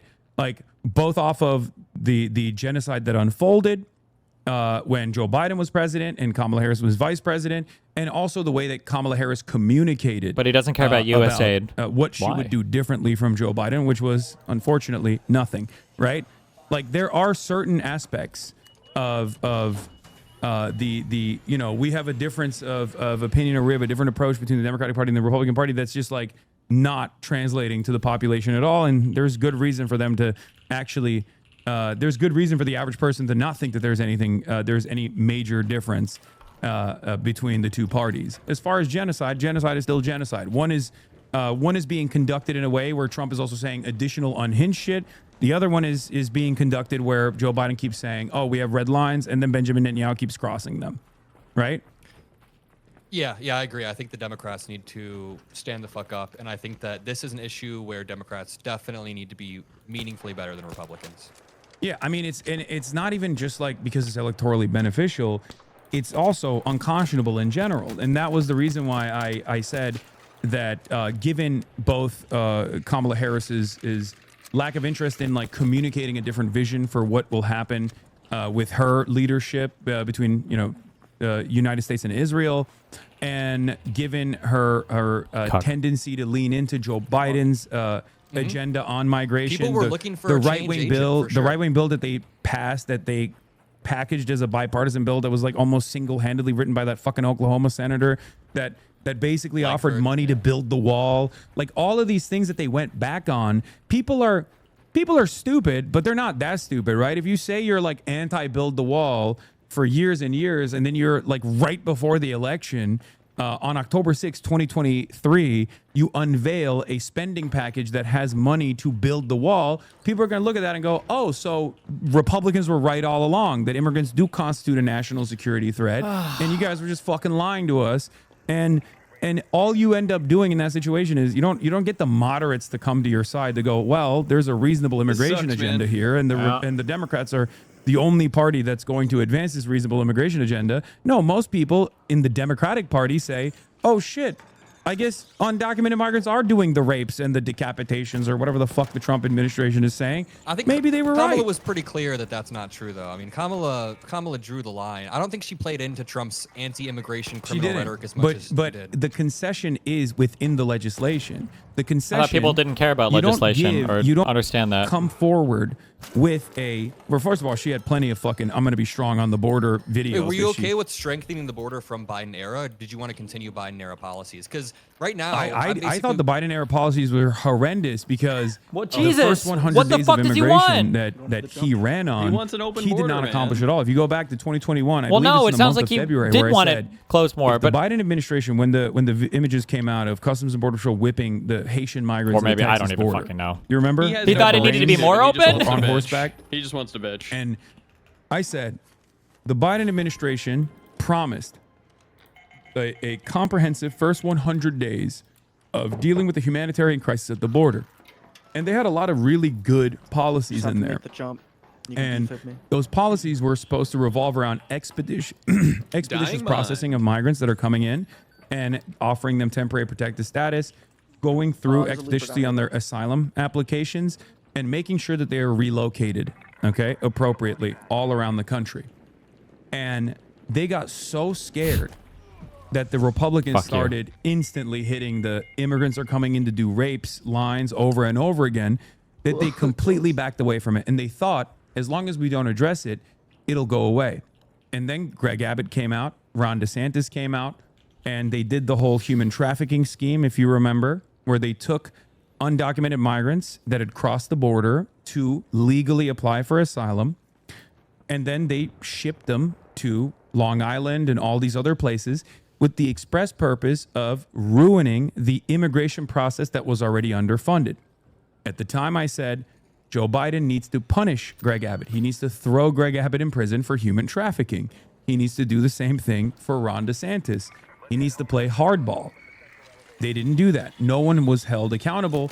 And all it did was create a $12 billion budget shortfall in places like New York City that the federal government did not give immediate aid to. Oh my God. They could not give immediate aid to because they purposely bricked the immigration system that exists, because these guys are supposed to be processed in Texas. The courts have adequate funds to have these guys be processed in the state of Texas, right? And they didn't do that. They didn't do any of that. And that's the reason why over the course of the 3 years, Joe Biden went from having a popular agenda on immigration, winning the popular vote, on a much more progressive agenda on combating immigration with a more humanitarian framework, moving towards amnesty, which again has always been broadly popular as opposed to mass deportation. And he didn't do that. And then they conceded on the right-wing attitude, on the white nativist anti-immigrant sentiment. And that's the reason why they lost the election. Yeah, I think that Biden's immigration policy left a huge vacuum for Donald Trump to then come in with the most far-right immigration policy possible. I don't think they tried to act like all immigrants were criminals or tried to demonize them in the same way. But yeah, they absolutely messed up. And that kind of brings me to like a more affirmative message for the Democratic Party and how we need to not only run on things that excite people, run on things that actually turn people out. It wasn't just Biden, by the way. Democrats completely conceded on the issue of immigration. Adam, let him speak. Like as a national party. As a national, he wasn't done. He wasn't done, Democrats Adam. are kind of just moving where most Americans are. They're just basically saying, we should have a stronger border. We should make sure that people can come here legally in a safe way. We should make sure that people can come contribute to this country. But I think they're trying to end the abuse of the asylum process we saw under Biden. I don't agree that have they conceded fully to Republicans? Is that what you're asking me? No, Democrats have not conceded fully to Republicans. No, not fully. Have they Not fully. conceded the Republicans on the false notion inch. that immigrants constitute a national security threat? You think? I haven't seen that. No. Wait. You don't think which that the Democrat? October 6, Wait, 2023 which- bill was a concession to the faulty notion, the complete? The one written by Langford? Yeah, the one Wait, that. can you name one mainstream Democrat who's called immigrants a national security threat? No, Uh-oh. of course not. Oh. But that bill was packaged as of course not, silly. a reasonable and just approach to the problem of criminal migration. Like Do you think he's migration reading? that was, and also then Hassan? there's like the Lake and Riley Yeah. Act I and have all this no other fucking stuff that idea. came along that after bill, Donald Trump. I think that bill increased funding for asylum judges so that asylum seekers could be processed in a more speedy way. there was the bill very- was absolutely not perfect, but after 2 years of Biden, were we even in the majority when they were trying to pass this bill? Biden went in and acted as though this was a bipartisan bill with little to no, and this is according not to me, but to numerous other advocacy organizations, Many others. that said that this bill, unlike any other Democratic Party bill that was ever passed on immigration, that was ever advocated to pass on immigration, had little to none. What did in he not like terms about the of bill? What you're talking about in terms Adam of the should- courts, there was some funding for the courts, but there was the tons, bulk of an the courts expansion of all was the- going to, It looks or like the bulk of the Kamala fund, ran on a stronger pathway to citizenship, too. the That's- bulk that's of the true. funding. Hold on, the bulk of the funding went to Let him speak, the bulk Adam. of the funding True. went to the apprehension, the ICE facilities, Department of Homeland Security, and funds that were about combating immigrant crime. And Border Like, Patrol, that not was the main ICE. focus of it. And the Border Democrats Patrol. still had some residual fears about that, which is precisely the reason why a bunch of Democrats not only have voted to fund ICE, both under the Biden administration or give additional funds to ICE, but then also on top Is he of that, asking voted for the AI? Lake and True. Riley Act, 'Cause I don't know where- which 'cause was he is, like, heinous. I think reading you and I both agree on that, his right? talking points. Base. Yeah. So that's and the Based. reason why they found themselves with their Based. pants down now King, when the issue has completely swapped to our side, my side, maybe not even the Democratic Party side necessarily, the way that they were communicating around it, because you still had Chris Murphy and I believe January or February talking about how, well, Joe Biden actually deported more migrants than Donald Trump did, but he didn't do it in such violent ways, as though that's like somehow supposed to be better. Because all of that is a concession that like migrants need to be removed But that from is the boundaries better. of the state. Like Adam needs to throw him a there's no curveball and ask need him, to make did a you ID concession any of the like girls that. that were sending you Because nudes on You and Snapchat? I both agree that migrants are our neighbors. Bro, his The mind difference would be between destroyed. An undocumented person and a documented person is paperwork. His mind That would be For destroyed. 23 years He would prior never to the recover. existence of the Department of Homeland Security, were there deportations? Of course there were, every now and then. Having said that, they were conducted by the INS. It wasn't like this militant organization known as ICE that was specifically doing interior removals, because it was a civil offense. It was a Oh my God. paperwork violation. And that's what I want to get back to. I want to bring the clock back to a time where we had a more reasonable approach, because If- this if is you a could- nation comprised of entirely immigrants, with the exception of the So- indigenous and the population. Oh and my black people. God.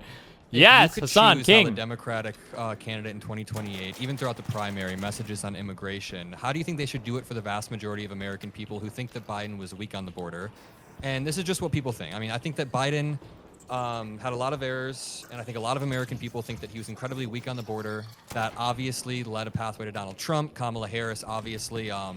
I don't even think she conceded as much as you're saying. I mean, her Yeah, platform looks to counter me like message. it was Counter message. Oh, no, just- at no point. just at no tell the voters point they're do you- wrong. Do you Oh. see Kamala Harris to the was running on a Republicans. pathway to citizenship. Yeah, so was Joe Biden, and then he didn't actually do that at all. That's my point. Like the amnesty Oh. framing is good, but that wasn't not only was that not the primary vehicle of her immigration agenda, the primary vehicle of her immigration agenda was the bipartisan bill that was actually more reasonable and that Donald Trump was actually trying to undermine that because he wanted to use immigration as like a talking point, right? Like that was the communication Kamala strategy. didn't run on Langford's bill. Kamala did not run on Langford's bill. No, Kamala ran on a pathway to typing right citizenship, now? and I believe they did talk Gemini? about how mass ChatGPT, deportations help? would be bad. Definitely not sufficiently No, enough. they ran border ads like talking about how she prosecutes transnational gangs. Like they were very clearly I mean, it's communicating okay that they were going to take a to much do that, harder right? approach because they were afraid. They were communicating like a harder they were approach running than scared, and Trump they were or afraid Biden. of the So how, if you're the 66% Democratic of Americans candidate- saying that they want mass deportation. Adam, shut They the fuck saw up and that let him poll speak. And they freaked the fuck out. Why does Adam cut him off If you're so the much? Democratic candidate in 2028, It's how do you ridiculous, message man. around It this is. so that people in America don't think you're weak and soft on the border like Biden was? Just telling Not you saying love are, I'm immigrants. saying so people don't get Americans the love idea immigrants. Just that say it's gonna that be even another more. Biden. Yeah, there's also like Kamala Harris did blame No Donald answer. Trump over and over again for killing Langford's bill, by the way. Because Like, Donald Trump including in did. debates. You know that, right? I think that she's trying to illustrate the point that Trump doesn't care about immigration. Yeah, but what does that say to the average person? That doesn't say Oh that my Kamala Harris is God. not running. That Trump and the Republicans are not going to responsibly deal with this issue in a long-term way. That they're likely just going to use this as a political cudgel and then do mass deportations that are violent. Adam, I think. Look, Adam. I'm not your enemy, but I do think you're debating a little bit here. Oh I think my the whole God. point is that was a failed strategy, and Donald Trump ended up winning on immigration because Because- Kamala Harris Didn't was counter-message. presenting herself as accepting of the right wing framing that the Langford bill was good, and that the Langford bill was also presented as like a very militant approach to immigration because they were afraid. They were afraid that they saw those polls that says 66% of people want mass deportation. It never should have gotten to that point. It never should have gotten to that point at all, right? Like no one in America should have ever said 66% of us believe in mass deportation. We're a nation of immigrants. It got to that point, and guess what? Even then, the polls also still showed that given the option between mass deportation and mass amnesty, Americans have never historically chosen mass deportation over mass amnesty. Did you know that? No, I didn't. But what's your Dude, affirmative message? but you would have known that if you watched me, or Oh even if you watched my my Rokana God. video or my Rokana conversation. Because I bro, brought don't it up let to him little Democrats bro over and you. over He's again. so fucking This is what I'm saying. retarded. Like this guy this is like he's like I an have a 85 broad IQ vision version of for a fucking Nick better Shirley, future, who's and like I 87 try to communicate IQ. that Oh to the my Democrats to the best of God. my ability. If they don't want to fucking listen, it's out of my hands, and that goes back to the same point. I want to have a conversation with Gavin Newsom. I want to communicate to Gavin Newsom. I need to what coach these him on how to be a spectacular good- failures look on like. how to be a good but if he's too politician. busy yucking it up with fucking Steve Bannon, Oh Charlie my Kirk, God. Ben Shapiro, talking You were about gonna how yuck his it up with son Charlie is Kirk, a bro. major Charlie Kirk fan, talking to Ben Shapiro and apologizing to Ben Shapiro on Israel not being a genocide, or apologizing to Ben Shapiro Oh about my what God. his like social media team I said don't run. about I don't run ICE. Gavin Newsom's podcast strategy. I don't know. But No, but what's his your- podcast strategy is deliberate because he wants to. He thinks. Oh, don't faulty interrupt or him. not, Let him that If he speak. communicates a certain attitude to as many people as possible, that he positions himself as a Adam is moderate sitting in the figure who's cup going to be chair tough right on now. crime, who's actually going to be conciliatory to Republican figureheads. That's how he's going to win the fucking election. And I have no other way to approach what his advocacy is going to look like, what his policy agenda is going to look like this far out. But my assessment is, judging by his pivot to the center attitude with his policies that he's presenting on the podcast that he's doing so that he can win the election, so that he become the presidential candidate, judging off of that, there's not anything I can do. It's out of my hands if he runs in the same way that Kamala Harris did. I think that's why we pressure them hardcore in the primary. But I do want to ask. So you're running Newsom's campaign. I guess we don't have to use Newsom as a stand-in. But No, you're we running can the use Newsom Democratic- as a stand-in. 'Cause Okay, there's no, good I mean- stuff. There's good stuff in No, Newsom. okay, so you're running it. How do you model the immigration platform so that you don't scare off people and that you Is he going to answer this question for once, or are we going to get another crazy pivot? We're a nation of migrants. Donald Trump and the Republican reactionary forces are constantly pitting neighbor against neighbor. These people are the backbone of the American economy, and they've been here for 10 plus years. They've worked tirelessly to make sure the that you have exact fucking same retarded talking points. you Oh, know, the ones that tomatoes in your America's salad universally and rejected. guacamole on Oh, your So Chipotle, far, this is the Democratic Chipotle Party's burritos. stance. What? So far, that's the Democratic Party's stance entirely. No, hold on. it doesn't matter. I'm not going to fucking concede on, Lankford bills or say that like ICE is supposed to. Also, quick reality check for you guys, in case you want to see what it looks like when your politics aren't 100% spite-based. Oh, did Hasan end up saying dumb things to Mockler? I stopped watching 5 minutes ago, and Hasan had totally won. Did he jump off a bridge? In my opinion, he did, but you probably wouldn't agree. I'd be happy to talk about it if I disagree. Haha. Not completely and totally defining your entire political outlook spite-based, by the way.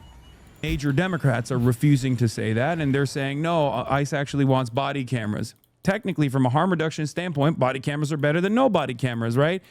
Even though Jonathan Ross was filming himself when he shot Renee Good, technically body cameras could potentially bring about some semblance of accountability. That's and harm that showed reduction. us that he murdered but her. the difference shouldn't be between body cameras versus no body cameras. The difference is abolish ICE versus keep ICE at the current level of funding versus take ICE's funding away, then inevitably abolish it and go back to the previous structure that existed, where the Department of Homeland Security wasn't this massive Palantir-backed Israel-style surveillance apparatus, but instead was there was a more just process that actually yielded American prosperity for decades and decades, when people knew that they could come here and work fucking hard and become an American citizen, because that's what's beautiful about the United States of America. No matter where you come from, you can't live in Turkey and become Turkish. You can't live in England and become English. But if you live in the United States of America, you can become American. You know who said that? Ronald Reagan. Who the Republicans hate, by the way. And that's what I would say. I would be like, listen, that's the beauty of America. Wow. And the Republican Party of today has become this hate-mongering behemoth. Oh my God, I'm feeling so inspired. Pedophilic cabal. Hasan should just run for office on this messaging. We're no longer entertaining these false notions that pit neighbor against neighbor. Wow, and we're going neighbor against with neighbor. a Do that bold one again. and radical vision that says you work hard and you get more of an earning. You get a bigger percentage of the pie that you have actually created. We're gonna work. We're gonna work at the behest of the working class. We're no longer gonna care about the billionaire pedophiles. We're gonna fucking arrest them. We're gonna apprehend them if they're doing crimes. We're gonna bring about accountability. Just That's the way I would go everything. about it. You would just say I all also the think things that you after believe ICE is in. abolished, which I totally agree. We should be running on all of this. But after ICE is abolished, I think that Democrats need to run on something like a new law that has criminal penalties for any government actors that just recklessly, knowingly, or purposefully violate American rights. Hasan doesn't give a fuck about That's that. a framework that we're working on, because Democrats a lot would of never it's do that inside because the they Civil Rights lie. Division, which Trump has totally corrupted, and which people have resigned from like multiple times since Renee Good was shot. So I do think that Democrats need to run on a more affirmative immigration message. That's what I've been working on as well.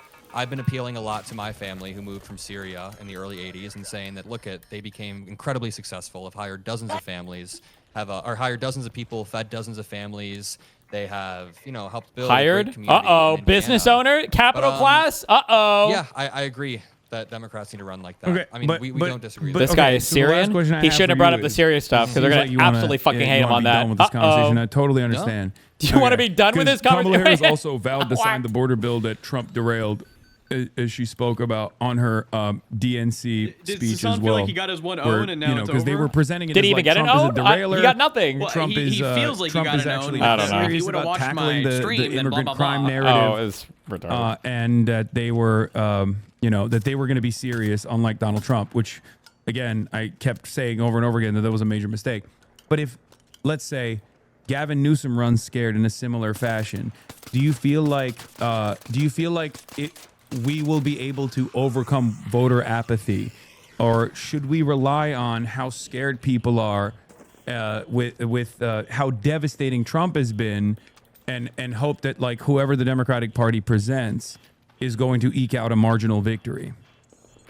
No, wait, should we rely on harm reduction narratives, is what you're asking? Well, my point, the thing that Now he's gotta yap more. the thing that I'm trying to present to you is Oh that my God. if Gavin Newsom, the way that he's communicated so far on his podcast and whatnot, if that They're materializes like, pay attention into in his, chat. Like, presidential Hasan is candidacy, coherent at all. Yeah. and he puts a bit out there for himself as a guy who is going to run scared or going to be more moderate than the way that the Democrats have been presented so far. They're too woke, all this stuff, and goes along with that, and then he ends up losing to JD Vance. Do you feel like that will be because of people like yourself and myself who had differences in opinion with Gavin Newsom, who still tried their very best to communicate that like JD Vance is going to be, even more devastating and somehow more Palantir backed than this current administration. Palantir again. Or do you think it'll be in the hands of the Democratic Party at that point?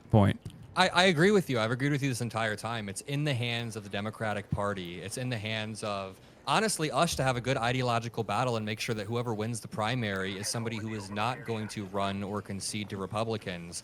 My entire thesis this time has not been that, my thesis the entire time has not been that it's us that does this. I think that it's on the Democratic Party, absolutely. Okay, I think a lot of people that yell at me don't want to come to terms with that reality because that's my argument. I'm like, listen. It's not your fault if the Democratic Party loses. It's not your fault if Gavin Newsom wins the primary. My entire point earlier, and the steel man I was trying to make for the liberal movement, is just responsible platforming and speaking about the Democratic Party in a way that doesn't minimize the gap. And I disagree with you that that's just based on clips that have been spread out there. I watched a decent amount of your content. It just felt like there was a repeated minimization, but yeah, there is sorry, I'm getting Had to blasted. Yeah, had to watch my chat GPT. I just look. gotta go. Simply put, my community, myself. Sounds all tuckered out now. He's gotta leave. We work hard to get Democrats elected. It's the only feasible option for people who are on our side of the ideological spectrum. off. There's no third party viability. And also, I've never, contrary to what people think, I've never actually supported Jill Stein, for the record.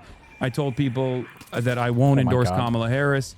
Having said that, if there's one person I would urge people not to vote for, it's Donald Trump. And I also did communicate to people that Jill Stein is, a little bit of the closest I would ever arrive at like someone being an op, right? Someone who is just materialized every 4 years. A lot of people got mad at me for that. That's just my assessment, and I stand on that. yeah. Having said that, Jesus Christ. Let him speak, Adam. the reason why I did not go out on an affirmative campaigning for the reason why I didn't affirmatively campaign for Kamala Harris over and over again is because of the things that I just already explained to you, and I think you seemingly agree with that, and that's precisely where I'm at as far as like where the blame lies. I think at the heart of the Democratic Party, there's still this attitude that like Democrats are entitled to the votes of marginalized people.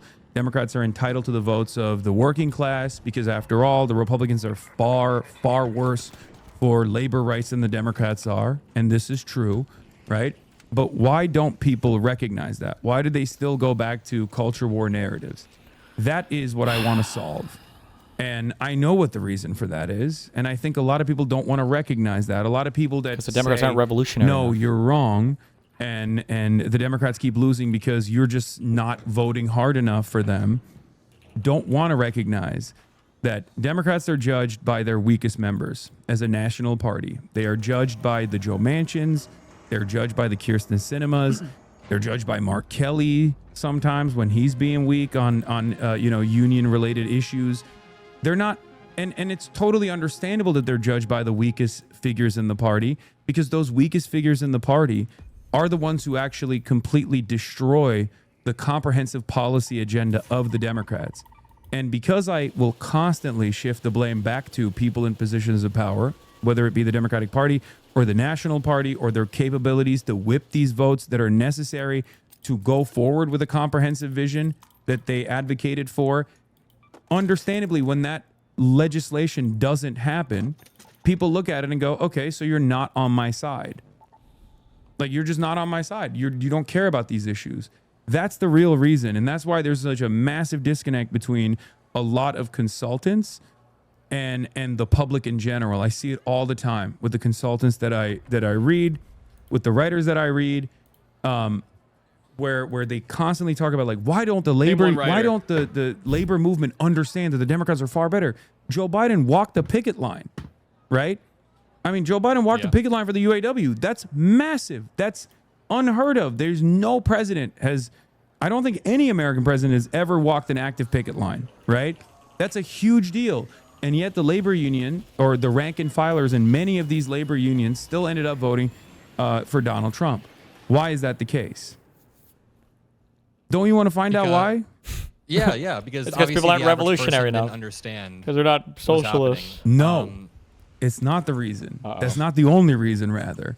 Because harm reduction doesn't fucking work as a I as agree a with you on driving that, though. force. Yeah, I've agreed with that. And I've the, agreed. the average person, you know what the average rank and filer thinks? Oh my god. They think at the end of the day More they yeah. stop the rail strike. And I fucking consistently kept explaining to rank and file union members that are in my chat, labor organizers in my chat, that the Biden administration quietly actually made the railway companies concede on some of the demands that were being made by the unions, but they didn't care because they stopped a fundamental vehicle of change for the labor unions when they openly went out and said, you can't strike. You can't do a railroad. I agree with you that harm reduction isn't a sufficient way to sell our policies. I've said that a few times. I definitely think we need something more affirmative. I just have you been following the Tallarico versus Crockett primary in Texas at all? Yeah. I mean, Uh-oh. I Uh-oh.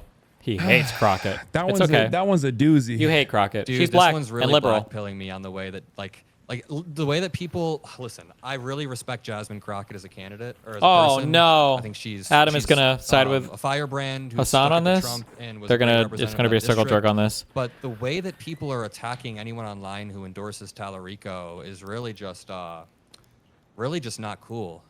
I've seen my friends get called like white supremacists. Yeah, for just this quite is literally the saying that- the James not James Gandolfini. This is the meme of the first time when we're at the fucking when we're at the gallows, and I'm like, first time? That's no. This James is what it Franco? is. Yeah. Look, I've been doing this. Since 2016. Yes. No, yeah.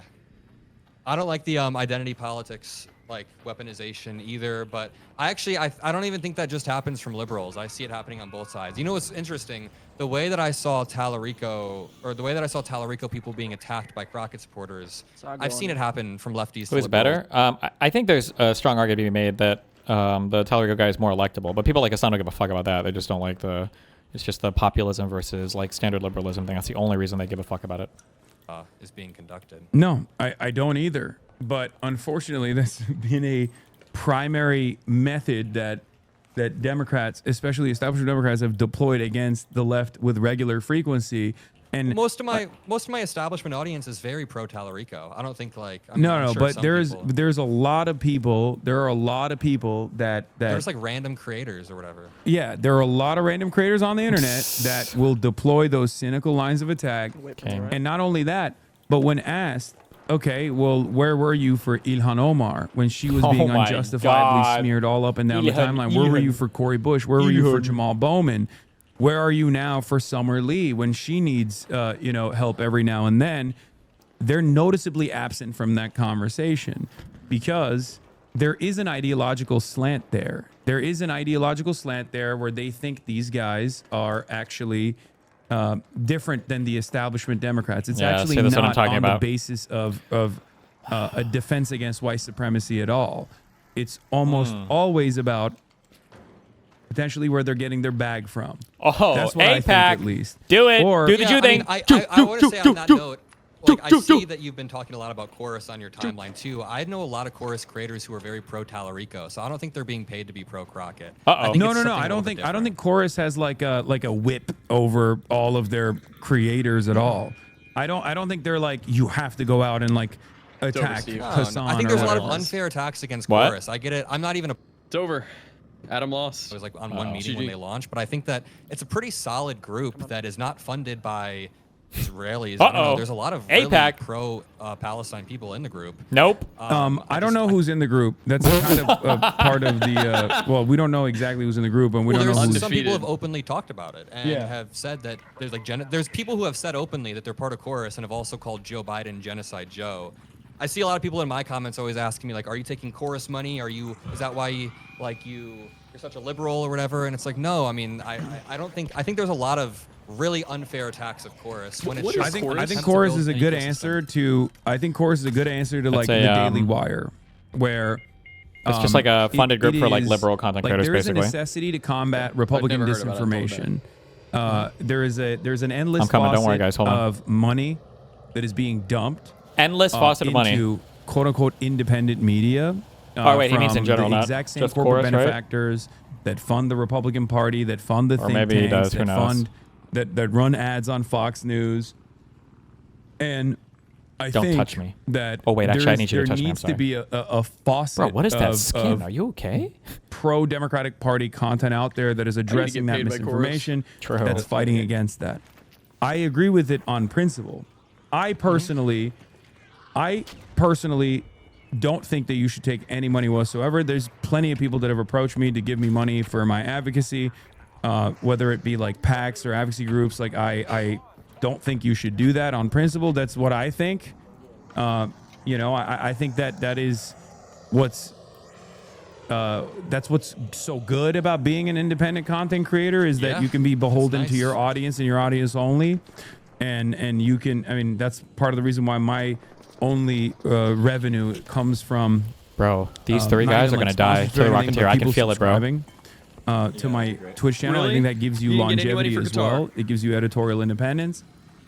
Having said that, what I was talking about with like the one chorus content creator was he was straight up in the tank for Wesley, what's his name, Wesley Bell in Missouri. I mean, that is Wesley Bell was entirely an AIPAC puppet. $20 million Yeah, I mean, in that race against a wonderful person, Corey Bush, who was a spectacular fighter, who was an incredible champion of human rights and was a fantastic congressperson. And Israel literally straight up punished her because she was right too early. And that chorus creator saying, fuck Corey Bush. I don't like Corey Bush. I love Wesley Bell. I'm like, okay, like chorus creators who are known to be chorus affiliated shouldn't be running around saying shit like that, because then you look like you're being paid by Israel. That's my point. Like this dude. I absolutely agree. But your tweet kind of reads like you were implying that Chorus is like full of Israeli assets. I don't know. I think that No, I don't. Chorus I think is there very are. I think solid. there are a lot of content creators that are obviously speak, Adam. more. Uh-oh. Oh, wait, fuck, wrong thing. I don't know. I think this was 40 minutes ago. What has Pisco been saying? God, what a fucking epic convo. Jesus fucking Christ. This fucking gentleman. Selecting group of What else people, is he but there saying? are some Somebody people, posted that in chat. from what I understand, that are also chorus content creators who are outspoken on the issue of genocide.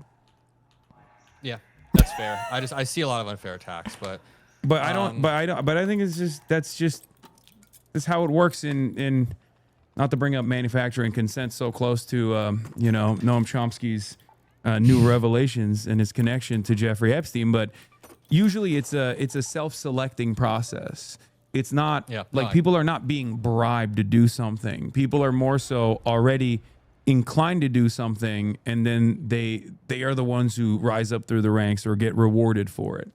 And I do you think could that ask if the project of Chorus is supposed to defend the Democratic Party, then of course the people that they're going to select for the most part are going to be people who defend the party. And if the party is defending Israel, then they're also going to be going after people who, for the most part, defend Israel.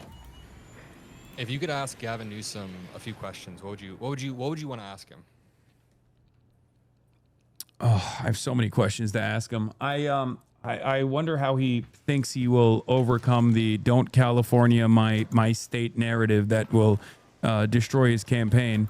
I would ask him why his solution to combating homelessness after years and years Was to has murder not been around all a homeless people. housing first policy. Oh my God. And Why don't they instead just build more it's been houses? riddled True, with, 'cause the governor can do that. institutional Yes. hurdles, hang up after hang up, an overall refusal to try to fix the housing market in the state of California, which has some of the most expensive housing markets in the world.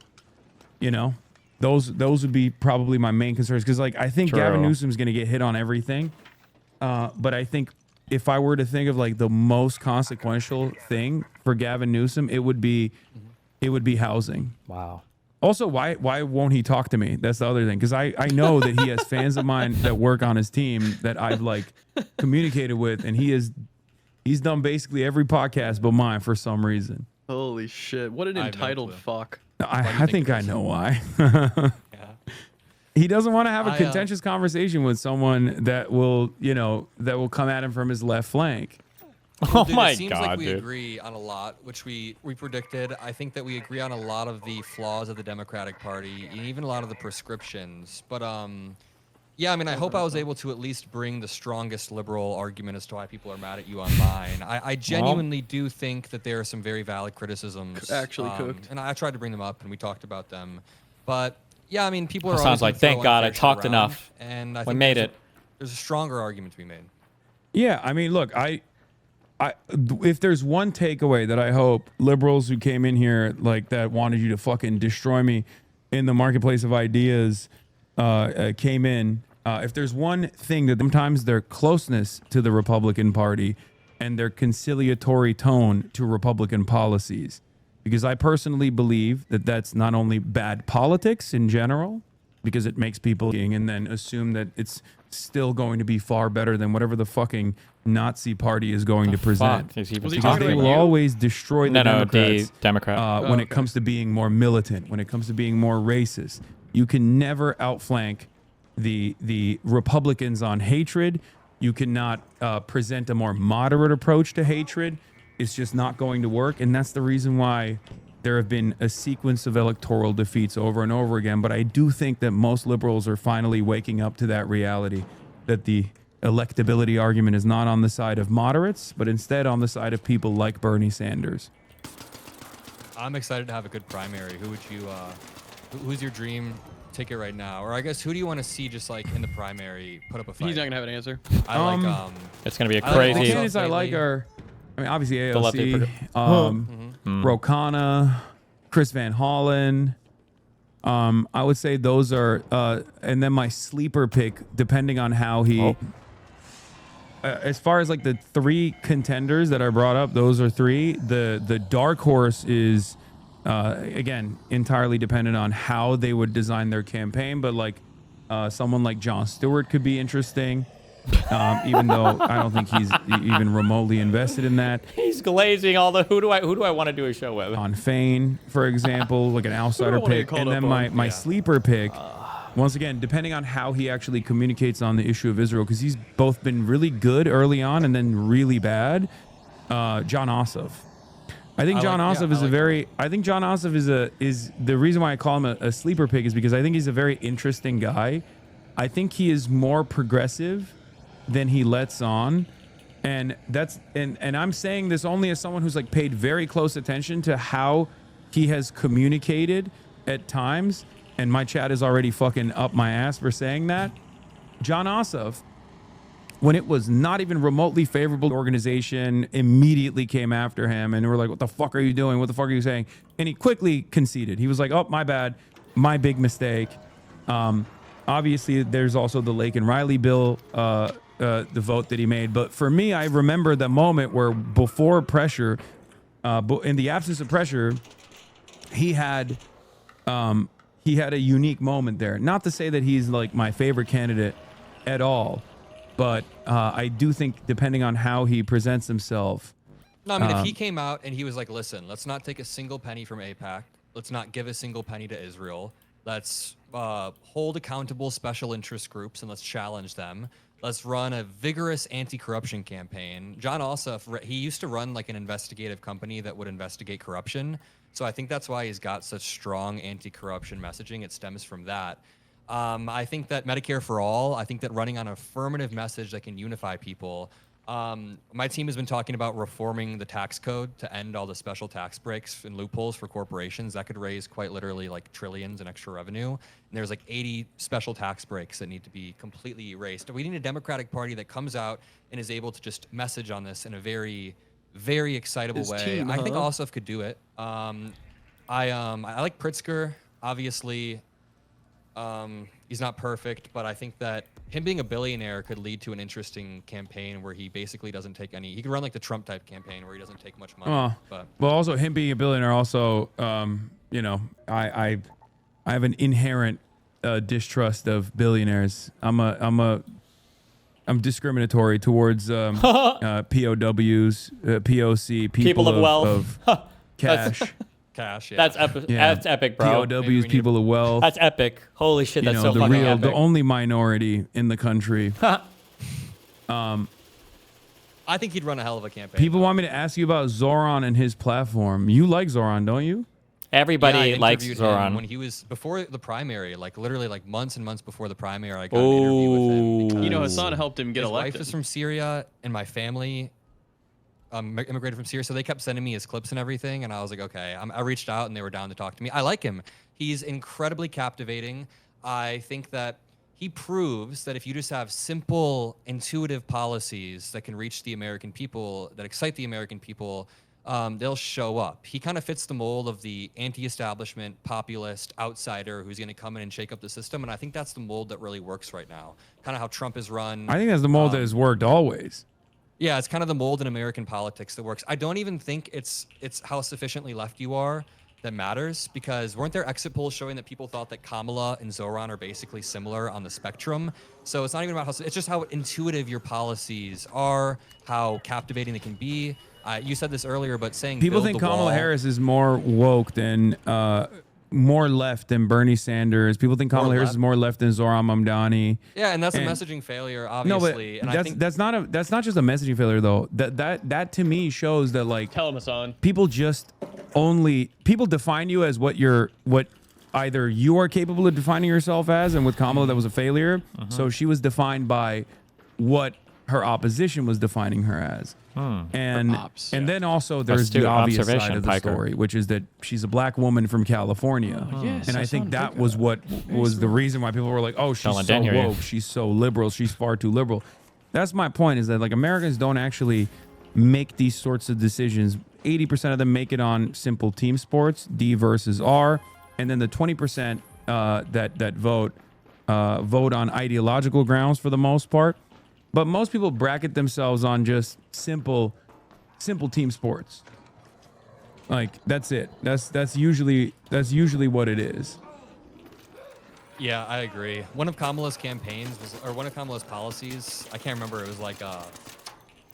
was like student debt relief only if you live in a certain area Yeah. and you're under a certain income. It was like the most, not only confusing, but the amount of qualifiers that were in there, honestly, just made me $50,000 in tax credits for small businesses. Like this kind of stuff sucks. And I was regularly railing on the campaign for putting this out there. I was like, this is not her best. Why don't they just Kamala hire Harris's Hasan? best fucking They bold should, policy bro. was literally He knows what the fuck's price going on. checks. Exactly. She straight up came out and said, and she framed it perfectly. She framed it in a liberal way. She said, we're going to go after price gouging. Okay. She said, we're going to go after price gougers at the grocery stores. That was polling at 70%. Okay. And then the Republicans went crazy. They were like, price gouging, she means price controls. That's communism. That's communism. And for 2 months, they railed against her. The New York Times wrote an article about how silly this was, how stupid this policy was, how it would never happen. You want to know what she was polling at 2 months after those attacks? What? 89%. No one gives a fuck if something is called communist or not. If someone's like, I'm going to use the government to force the prices down, no one gives a shit about the ideological impact or whether or not this is like appropriate or not. That's my point. I kept repeating it over and over again.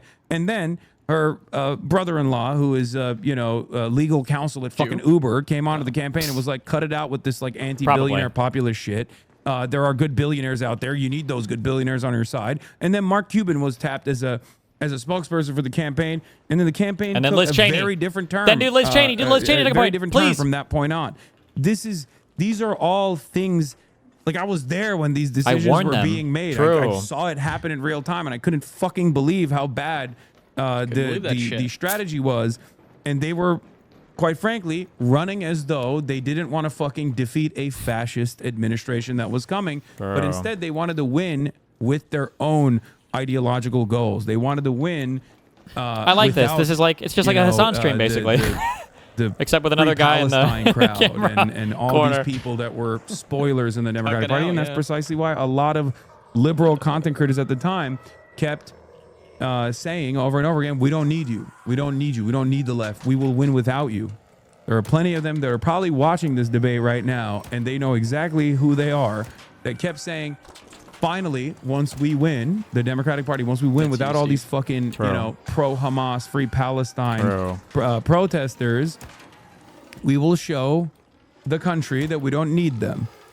And lo and behold, it didn't work. And it wasn't because people like myself had apathy for the party and didn't go out and vote. It was because all the fucking people that had previously voted for the Democratic Party were like, I don't really care. This doesn't seem because Israel-Palestine, all that different for me. It's just, the exchange of power between Republican and Democrat doesn't matter to me at all. That's the average voter's position. I wanna defeat that apathy, but I know that there's no way to defeat that apathy if the Democratic Party doesn't actively present a radical vision that corresponds to the people's needs. Yeah, I feel like Hasan mind fucked him a little on the. I've got to go to a watch party for Raja versus Juliana Stroud. Oh, he's running tonight. He mind fucked him on the. You're debating me, bro. What do you think about a universal tax rebate, where it's like an intuitive policy? We end all the special loopholes that billionaires are able to take advantage of, and just do. Hasan doesn't give a fuck about shit like this. No, obviously not far. UBI. Hasan won't care. That's intuitive. What do you say? I mean, I don't know anything about that. At first glance, it feels good, but it's just capitalism. We need socialism. Like it doesn't. It's too complicated for what? him. It would be less complicated. Like it's not. It's not we can easy simplify to. it. Billionaires don't pay a lot of taxes because they're able to take advantage of loopholes. Let's end these loopholes and give that money back to the American people. Yeah, that seems a little bit like I'm. I feel like I'm more sympathetic to billionaires. To that. I wouldn't call it a rebate though. Okay, I'll send you my document on it, and we're coming up with a Project 2029. It's the most. We're calling it the most vicious anti-corruption campaign to end special interest group control and revive our democracy. I love an anti-corruption billionaires just slant. need a leaderboard. That's what Donald Trump was doing. I'm telling you. Like Donald Trump in 2016 when he said drain the swamp, what do you think that was? That was an anti-corruption campaign. Yeah. I mean, obviously he wasn't ever going to fucking drain the swamp. But it's just crazy that that's what he ran on, and then he pulled the rug on everyone so much that he started a Trump coin. Yeah, it's no, wild. but that's what I'm saying. Guy. He also said he fucking was the most peaceful candidate. We know he wasn't the peaceful candidate. He was fucking president, and that was so frustrating to me that like they didn't just go, "What the fuck do you mean the most peaceful candidate? You were president for 4 years." And you like assassinated high-ranking generals of a foreign adversary in contravention of like all rules of war, and you were dangerously unstable at times over and over again. You accelerated drone warfare aggressively. You said you were gonna fucking pull out of Afghanistan. You didn't, and then you left that negotiation to be handled by the Biden administration, and then you punished Biden for actually being courageous enough to pull out of Afghanistan.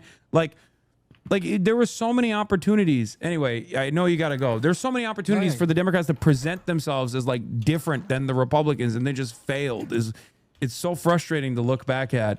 I wish they would, release the autopsy that they conducted. I don't know. Even the fact that they won't release it, and even though like the autopsy itself is, I assume, conducted by like the very same consultants that want to engage in some level of ass covering, implies that it must have been devastating. Well, as we get closer to the primary, we should have more. Are these supposed to be peaceful lobbies, guys? I think that healthy ideological debate's good. I think that when you're limited to jolt mines are peaceful. It's just shocking the balls. Line is just so incredibly. Can you bait condescending? I think Twitter is making people dumber. It's just it is what it is. I get it from the left. Like here's the thing. The condescension that I see. Sometimes coming to you from liberals, I also get from the left. So I think it just creates an environment where we're all kind of talking past each other and creating tension. I saw so many strawmans where people were like, Hasan needs to endorse news.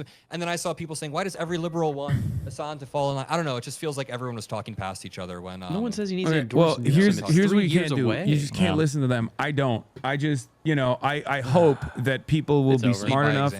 And intelligent enough to basically come in here and see what I'm about. I'm dooming. Hutch is right. How many liberals are always confused? They're like, why do the Podjons always associate themselves with this like dangerous terroristic individual or whatever? And it's like, yeah, because they're fucking adults. And I talk to them and they know what like they've known who I am for years and years. They know what my advocacy looks like. They know what my organizational principles are, and perhaps that's the reason why they don't have the same opinion that like random Twitter users do. But again, my hope is that people will remain charitable and will eventually come in and they will hear what I have to say, and they'll realize, oh, okay, he is actually making a more comprehensive vision. He has it was more just out of comprehensive context vision than what I before. saw in a 30-second clip. That he's not I might like, rather talk to saying that Keisha there than is his son. functionally no difference between the Democratic Party and the Republican Party at all, or that like, you know, there's more to this assessment. Because people love using that one clip when I was talking about like Kamala Harris is not going to represent a difference for the Palestinians than Donald Trump. No, I understand the context around that clip, but I still will stay firm that there's like a dozen occasions I was searching through where you do just say something that firm is right really now. either hyperbolic or irresponsible without following up afterwards. And I think we talked about that because then you said you do think, I think it's really important for your audience for you to keep repeating. But that I Gavin do that. Newsom I already is do meaning- that. but If you see it, I don't know. I have people saying that Gavin Newsom is quite literally, not you, but people are like, Gavin Newsom is just JD Vance with a blue tie. And I think they get that from the type of, way that you word this. Democrats would shoot you in the head to get trans votes or shoot trans people in the head to get extra votes. Like when I see people in my replies then saying Gavin Newsom is the same as a Democrat or same as a Republican, but just with a different color tie, I'm like, I don't know. It seems like a lot of people think that both parties are just marginally different, or at least. But he already said marginally different can be massively different in outcomes, right? I think this is so funny. I think I'm looking at the comments and people are saying, I used to be an Adam Mockler fan, but watching him sane wash Hasan the Hun is making me sick. What? He's reading a gesticle tweet. Oh my Yeah, God. The signaling to all of these fucking losers is so obvious. It's so hilariously obvious. Oh my God. I wouldn't expect any different from a guy who rapes kids in fucking Germany or whatever. Wherever Hasan went off to do his little sex bat tour. Have oh my a God. much more nuanced vision beyond like whatever Jesus. the clips that go viral, oftentimes by liberals, ironically enough, that want to present me as like having a very unnuanced point of view on the Democratic Party. But the apathy, I am not capable of making people feel voter apathy towards the Democrats beyond how the Democrats are representing themselves. So we gotta keep yelling at them is my point. He's not capable of And anything. I hope you do that. Oh, sorry. I didn't actually show this earlier. I saw somebody. Wait, did I show this earlier? Or no, I think I showed a message in chat. He was reading verbatim a gesticle tweet. This is the signaling that they do. Yeah. To each other. Look back to yeah. the marginal debate because it's mainly that word that I really just don't like. Unless you want to talk about that one again. 19 likes? No, Because it's all Gesticle good. and Hasan definitely, not a they marginal DM in debate. the background, 100%. We can do it at a different Hasan probably date. gets a decent number of his next time talking people are points yelling at me from about some me, other shit, or you can- about me you can from come and Gesticle. hold me to task. Let me Not know. spite-based, though, by the way. I'll be in LA Definitely in a not few spite-driven. months, All right, so, we'll do yeah, another talk one some of these more. then. Yeah. Peace All out, right, brother. bye. Oh my God. All Connor's right, like, let that me the was fuck Adam out. Mockler, everybody. Let me out of this room.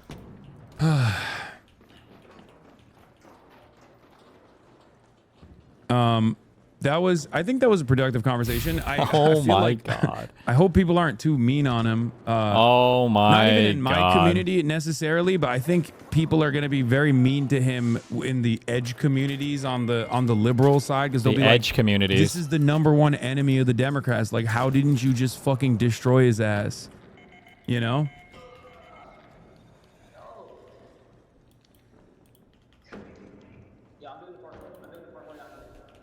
You've made a million. You've made a million Adam Mocklers. I feel like they're gonna fry him. Well, he got his friendly. You got his clip. Yeah. The worst part about it was He got his friendly Mockler interview. Now he can say to everybody else, "Yeah, he challenged the libs."